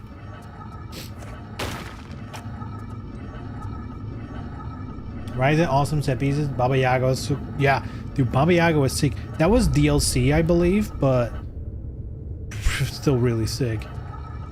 I love Baba Yaga. That was so cool. The walking house and stuff. Oh my god. Oh my god.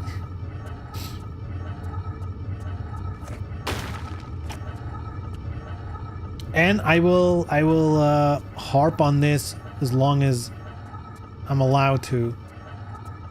I think that little multiplayer thing they made where you like had to survive in the cold and stuff, I think they were like so close, like this close to making something that was like truly memorable and like actually replayable. They were like so close to having something really sick.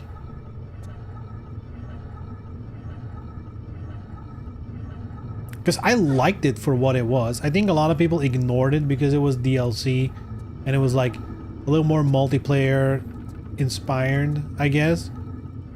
I really liked the idea though. We talked about it back in the day.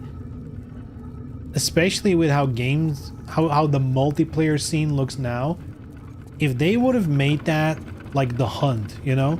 Like just a couple of teams are at it, trying to survive the cold, trying to survive and get treasures, but you can also encounter each other and attack each other or whatever they want to make it, right? Like there was such an opportunity there.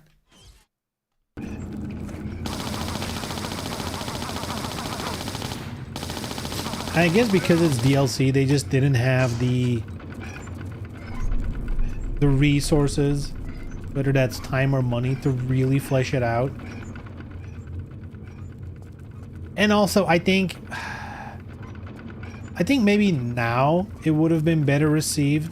Back then it would not have been well received, because that was also the peak era of all these franchises trying to make like some kind of multiplayer spin-off that just usually was ass, right?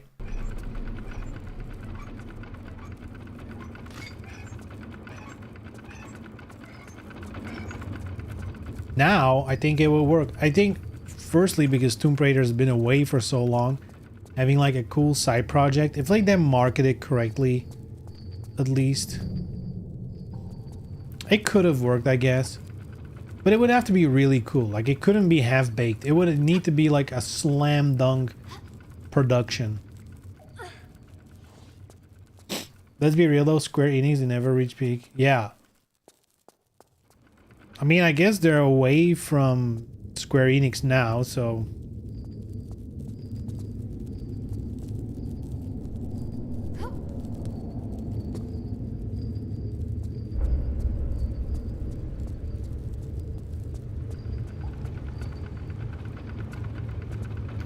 Though I wouldn't say being under Embracer has been that amazing either.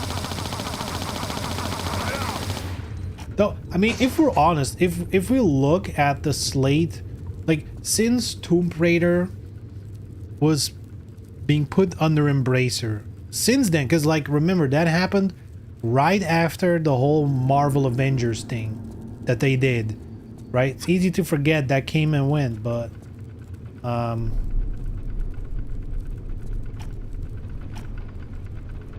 where's my Uzis? There they are.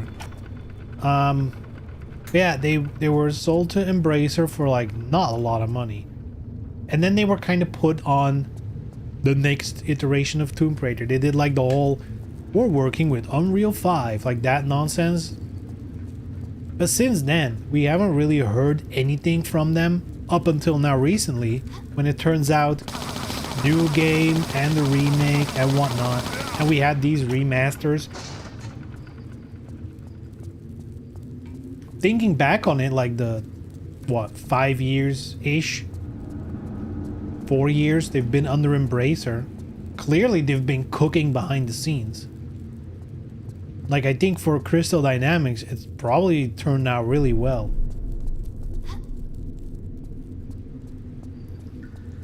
Now, the new games are not out yet. The remasters have been a great success. Though how much that has to do with Crystal Dynamics, I don't know. No.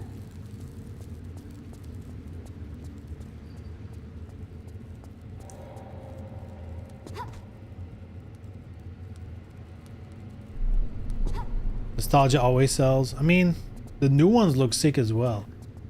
That's not necessarily nostalgia.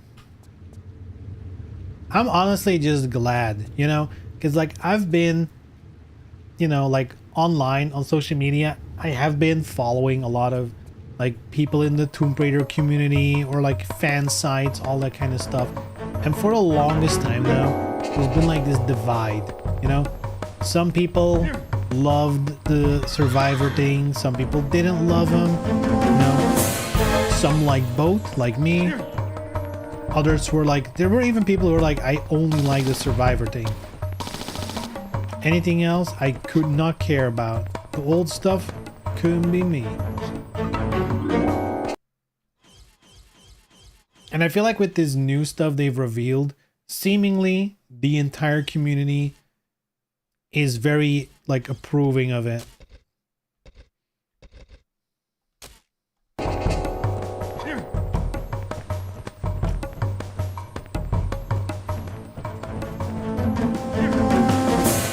Quick save in case this doesn't work. It don't work. This boss has tricks. Okay, reload, save the ammo. What's the trick? Does it need to get wet? Wanna get wet, buddy? Get wet with me?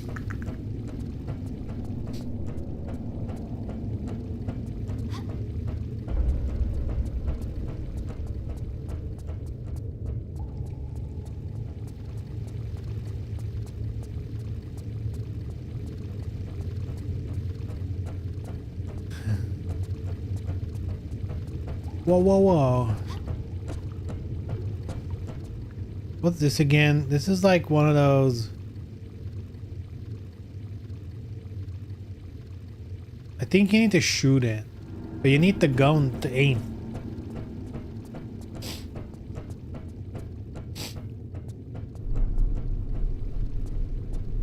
It's not out yet. Could be another Silent Hill situation.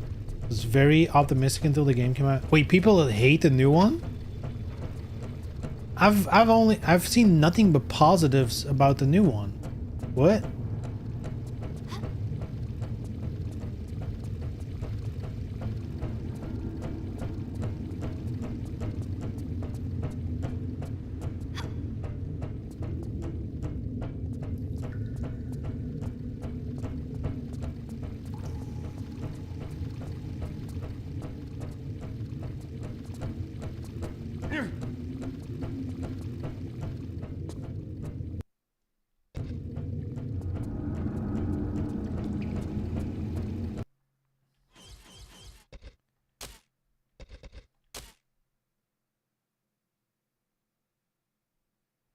It was not a bad game, it's just not Silent Hill, but by name. What makes a Silent Hill Silent Hill? Like, what about it is not Silent Hill?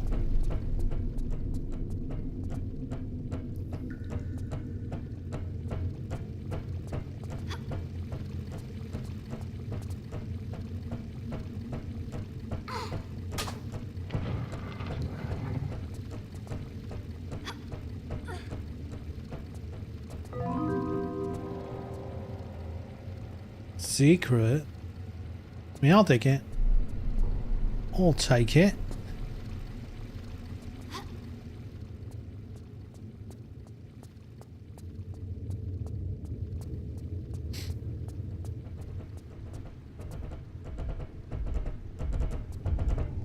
Ow.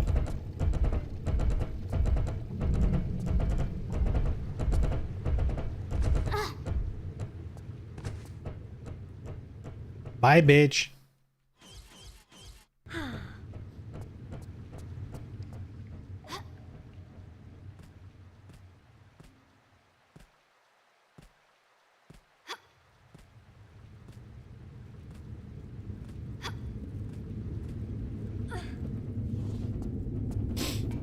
It tries to establish new convenient lore for them that disregards actual lore from the original. But it is meant to be a sequel, like it's not like a reboot. No. Or is it like a soft reboot? Because like if they actually reboot it, they can do whatever they want. And people can choose if they like that or not. Of course. It's a prequel.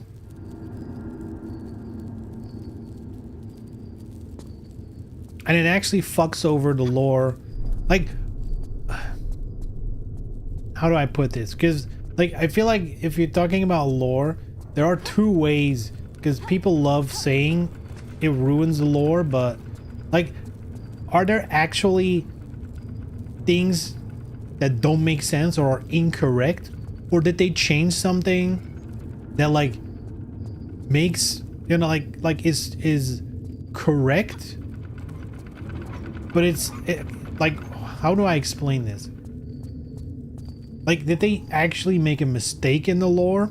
Or is it like the fucking thing in Star Wars where they're like, well, the Force is actually these microcronians or whatever the fuck it was.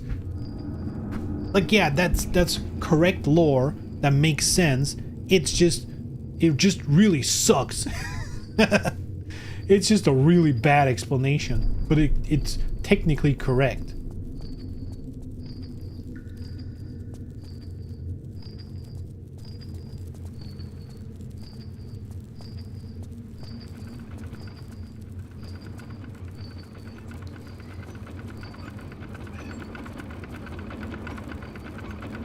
If I explain it, it would be a massive spoiler.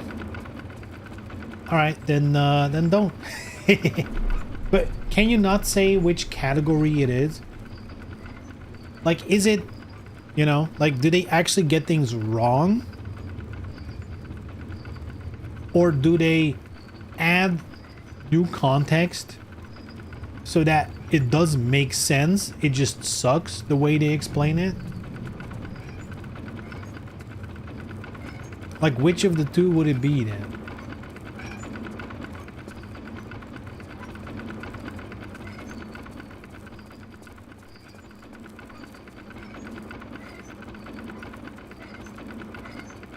They twisted the lore to fit their agenda. You know, maybe it just might be the word. Whenever I hear someone say the agenda, I immediately assume it's like a political thing.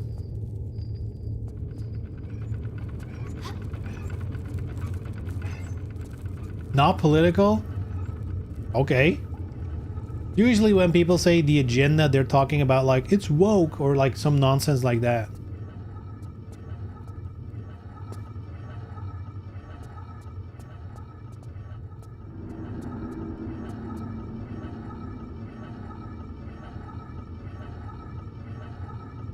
Not political.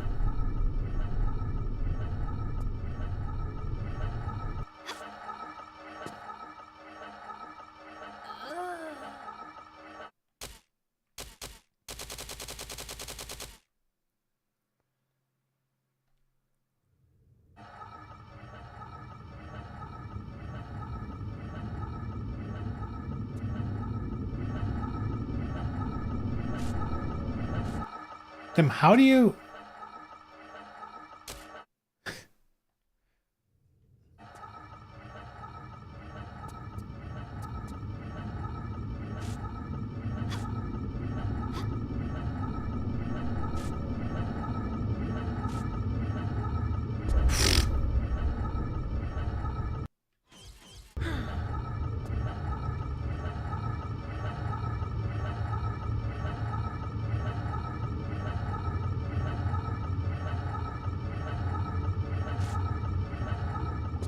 Oh.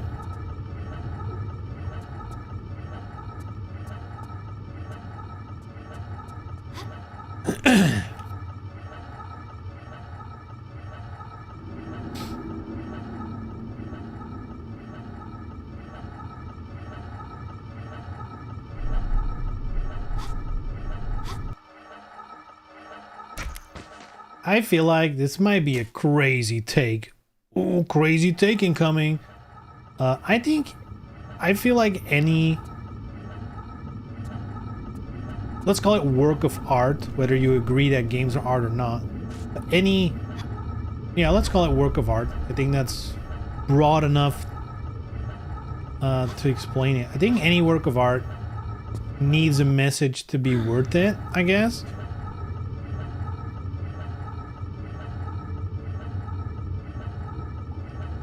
Like things that have nothing to say, like why would I care? That's like where I'm coming from. Like if you make like a movie or whatever and it's just like devoid of any opinion, of any message, what are you, why does it even exist then? I guess with games there's the exception of it could really just be, you know, we want to distract you from real life with whatever dumb fun we can imagine. Sure, right?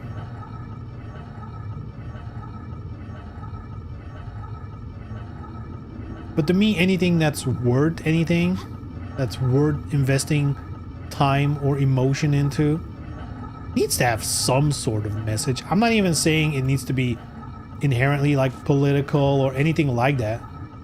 It just needs to have something to say.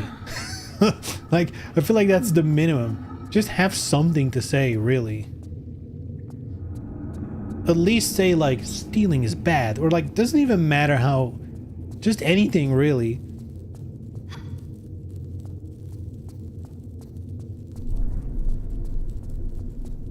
That's what makes things interesting to me, you know?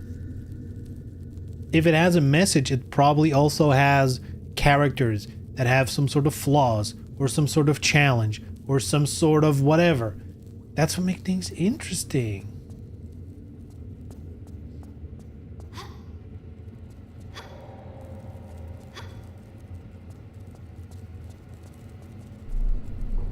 Damn, it's already time to wrap up, huh? Guess that's what happens when you have fun. Ay, ay, ay. Well, I guess I have to get up early tomorrow as well. It's like a 15-minute drive-ish. Let me look.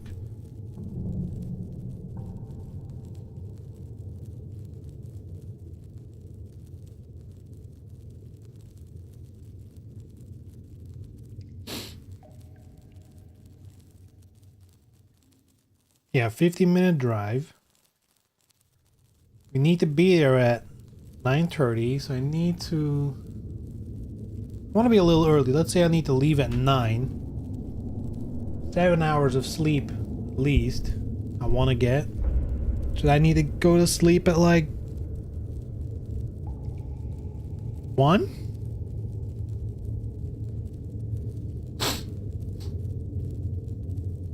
Can still recommend the new Silent Hill, just not as good as the original 3.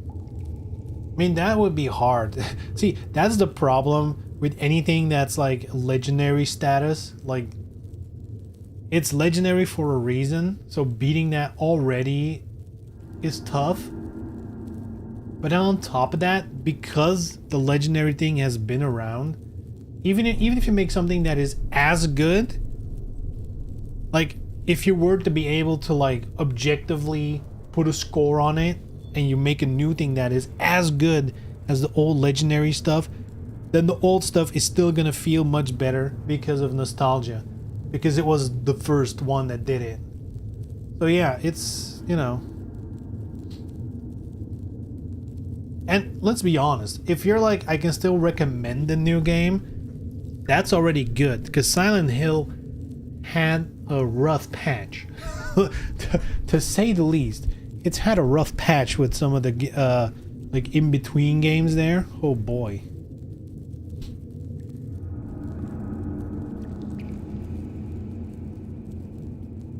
I think that's true for a lot of horror games though. I think there's definitely a period in time where I just feel all horror franchises kind of lost their way a little bit.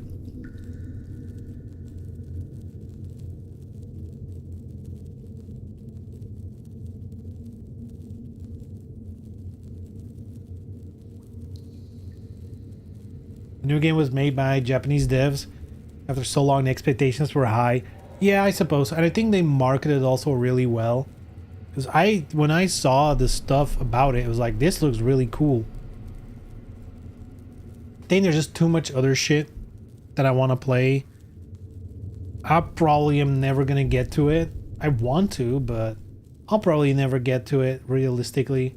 I have so many other games I want to get to before I can pick up something like that. Looks cool though.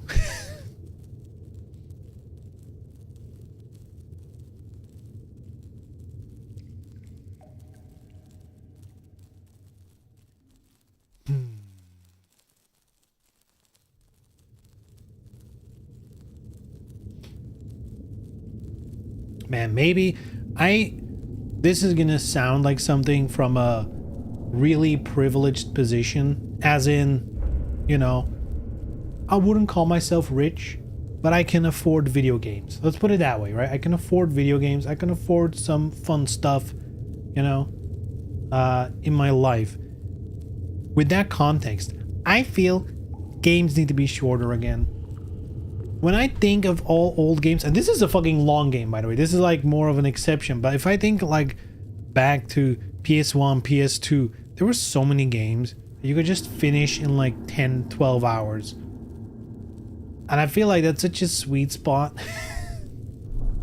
But of course, as everything gets more expensive, you know, it's hard to argue that, you know, like short games that are as expensive as games are now, that's a tough sell, right? That is a tough sell. I understand. But at the same time, there's so many modern games that look so cool that I'd love to get into.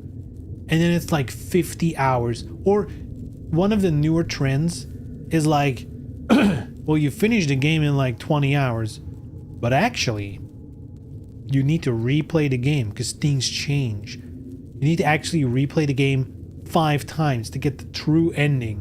And then I'm like, I guess you could use it as a gimmick in your game. Not every game needs to do that. And I'm seeing it more and more, and it's like, yeah, nah, miss me with that shit. Alan Wake 2 is 30 hours, and I need to play it again for the true ending. Oh, I see. This is also the issue. I want to play Alan Wake 2. I loved Alan Wake 1. It was a really fun game. Bit wacky, but fun game. I want to get to Alan Wake 2, but apparently I didn't even notice at the time that game Control. You need to play that in between.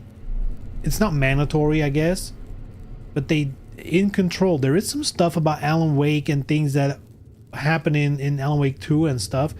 So like they're clearly connected. But that's probably also a long ass game. Oh man. And I know it sounds weird complaining about that stuff while I'm playing fucking Tomb Raider 4, but it is what it is, I guess. I guess nostalgia does win out in the end. It's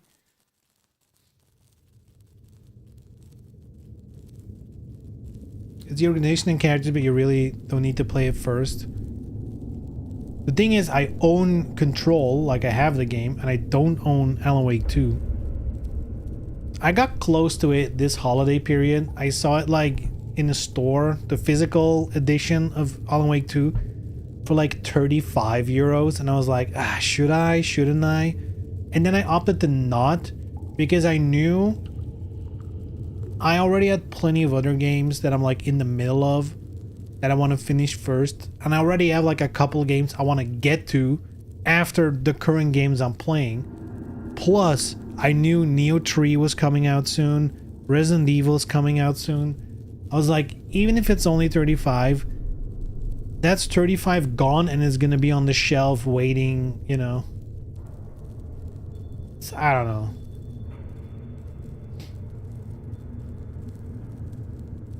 By the way, by that logic, you would need to play Quantum Break before. There's another game? I didn't know that existed. What's Quantum Break? I've never heard of that. Quantum Break video game. What's this? 2016? What the fuck is this game?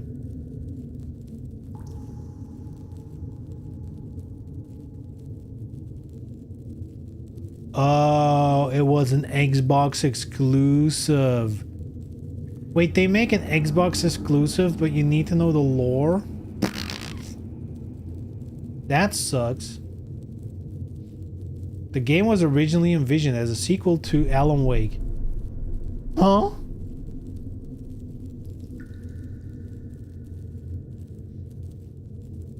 The TV side of the game? What the fuck is this? Oh. Huh?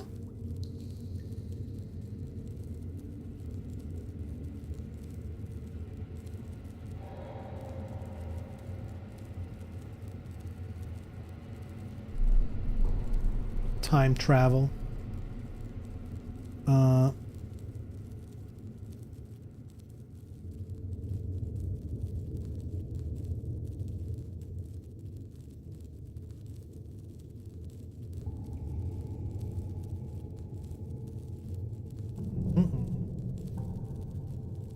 Well,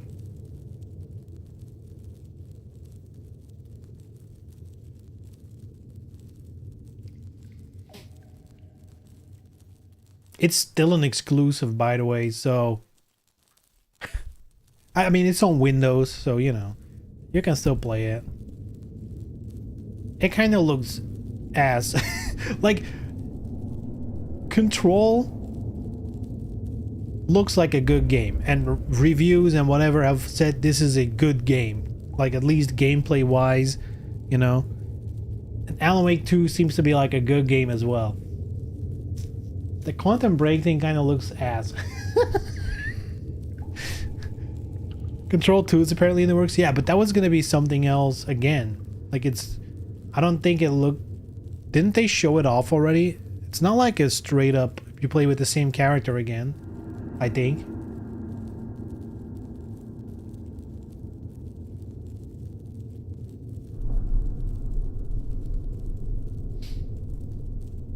But hey, it's still only Control and then Alan Wake 2. That's not too bad.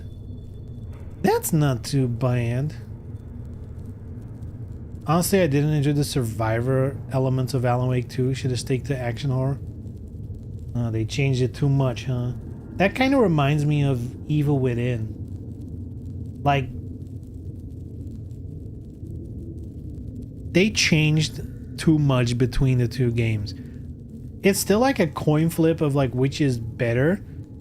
Like, there were so many things about the first game that I prefer, but then the second game has like cool shit as well with the new stuff it does.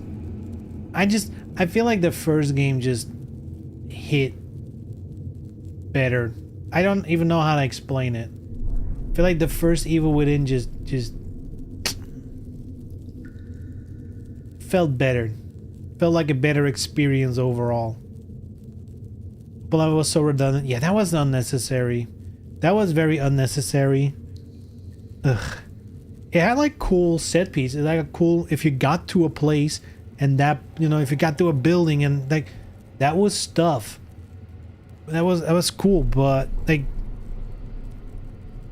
yeah, the open world stuff was boring. It really didn't need to be there. Like the ghost lady, she was peak. Yeah, there was cool stuff. Evil Within, damn. But I did prefer the first game, for sure. At least that's what I remember. I remember liking the first game more.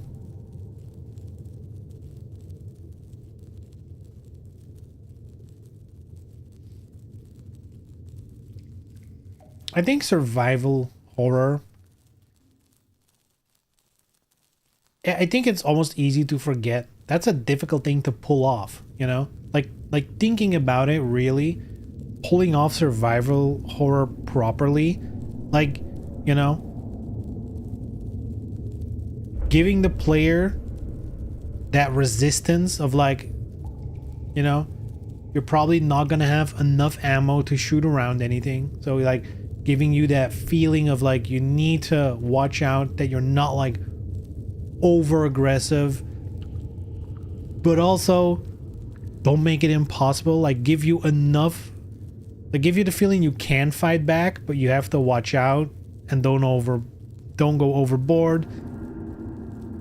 But also don't make it too difficult in general. I guess you can do that with higher difficulties, but I don't know. There's like it's a fine line. It's like a balancing tightrope you need to do, where at least for like the normal, you know, if you want to put it that way, the normal difficulty experience, you kind of want to make it feel like the game offers resistance, because if there's too much ammo, too much healing, too much of all that stuff, then then there's no fear, right? There's fear of like the elements in the game, but there's also the gameplay fear of like, I'm gonna have to redo a lot of shit. I'm gonna whatever, like dying, resetting, like that kind of stuff. That's also a fear that needs to be there in a survival horror game, but it also can be too much for like the normal difficulty. You know, it needs to be beatable. It just needs to offer resistance the whole time as well. That's a fine line to balance, I feel like, to do it properly. Very easy to miss that mark. And especially with, if you're gonna include stuff like open world, like part of what makes survival horror games also good is I feel like the maps, the places you walk around in and stuff are usually crafted in a way that's gonna on purpose put you in certain situations that on an open world you could just run around and avoid it in some way. But if it's like a set piece specifically designed to have certain corridors with certain enemies, with certain patrol paths and whatever, like it's gonna on purpose create situations that are gonna put you under stress, which is the point. I don't know. Survival horror for me feels like it needs to be like it kind of a linear experience in a way. Like it needs to be a specifically thought out path it puts you on. You can play around with backtracking and all that stuff, but open world just doesn't feel right for horror games in general, I feel.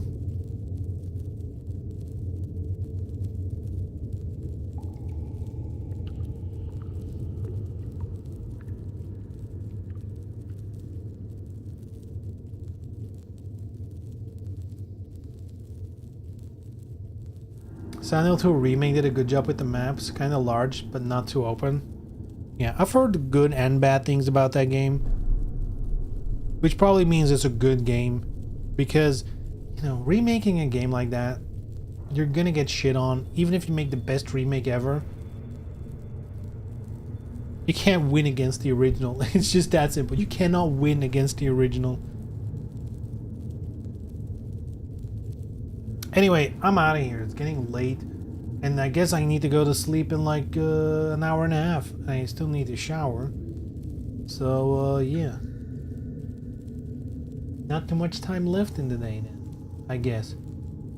But hey, if I'm waking up early tomorrow, I guess I have more time early in the day.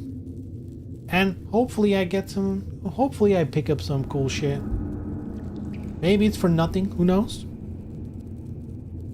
We'll see. Anyway, yeah, thanks for tuning in. Hope you all enjoyed. I'm pretty sure I saved. Yes, think so.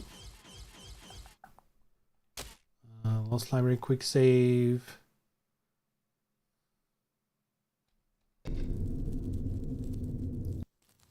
Yes, I did. Whew, that was scary. Yeah, good shit. Yeah, guys, have a good weekend. I'll be back here on Monday. Continue this game. We're counting down towards Neo 3, which is like in 1, 2, 3 weeks from now. Let's go.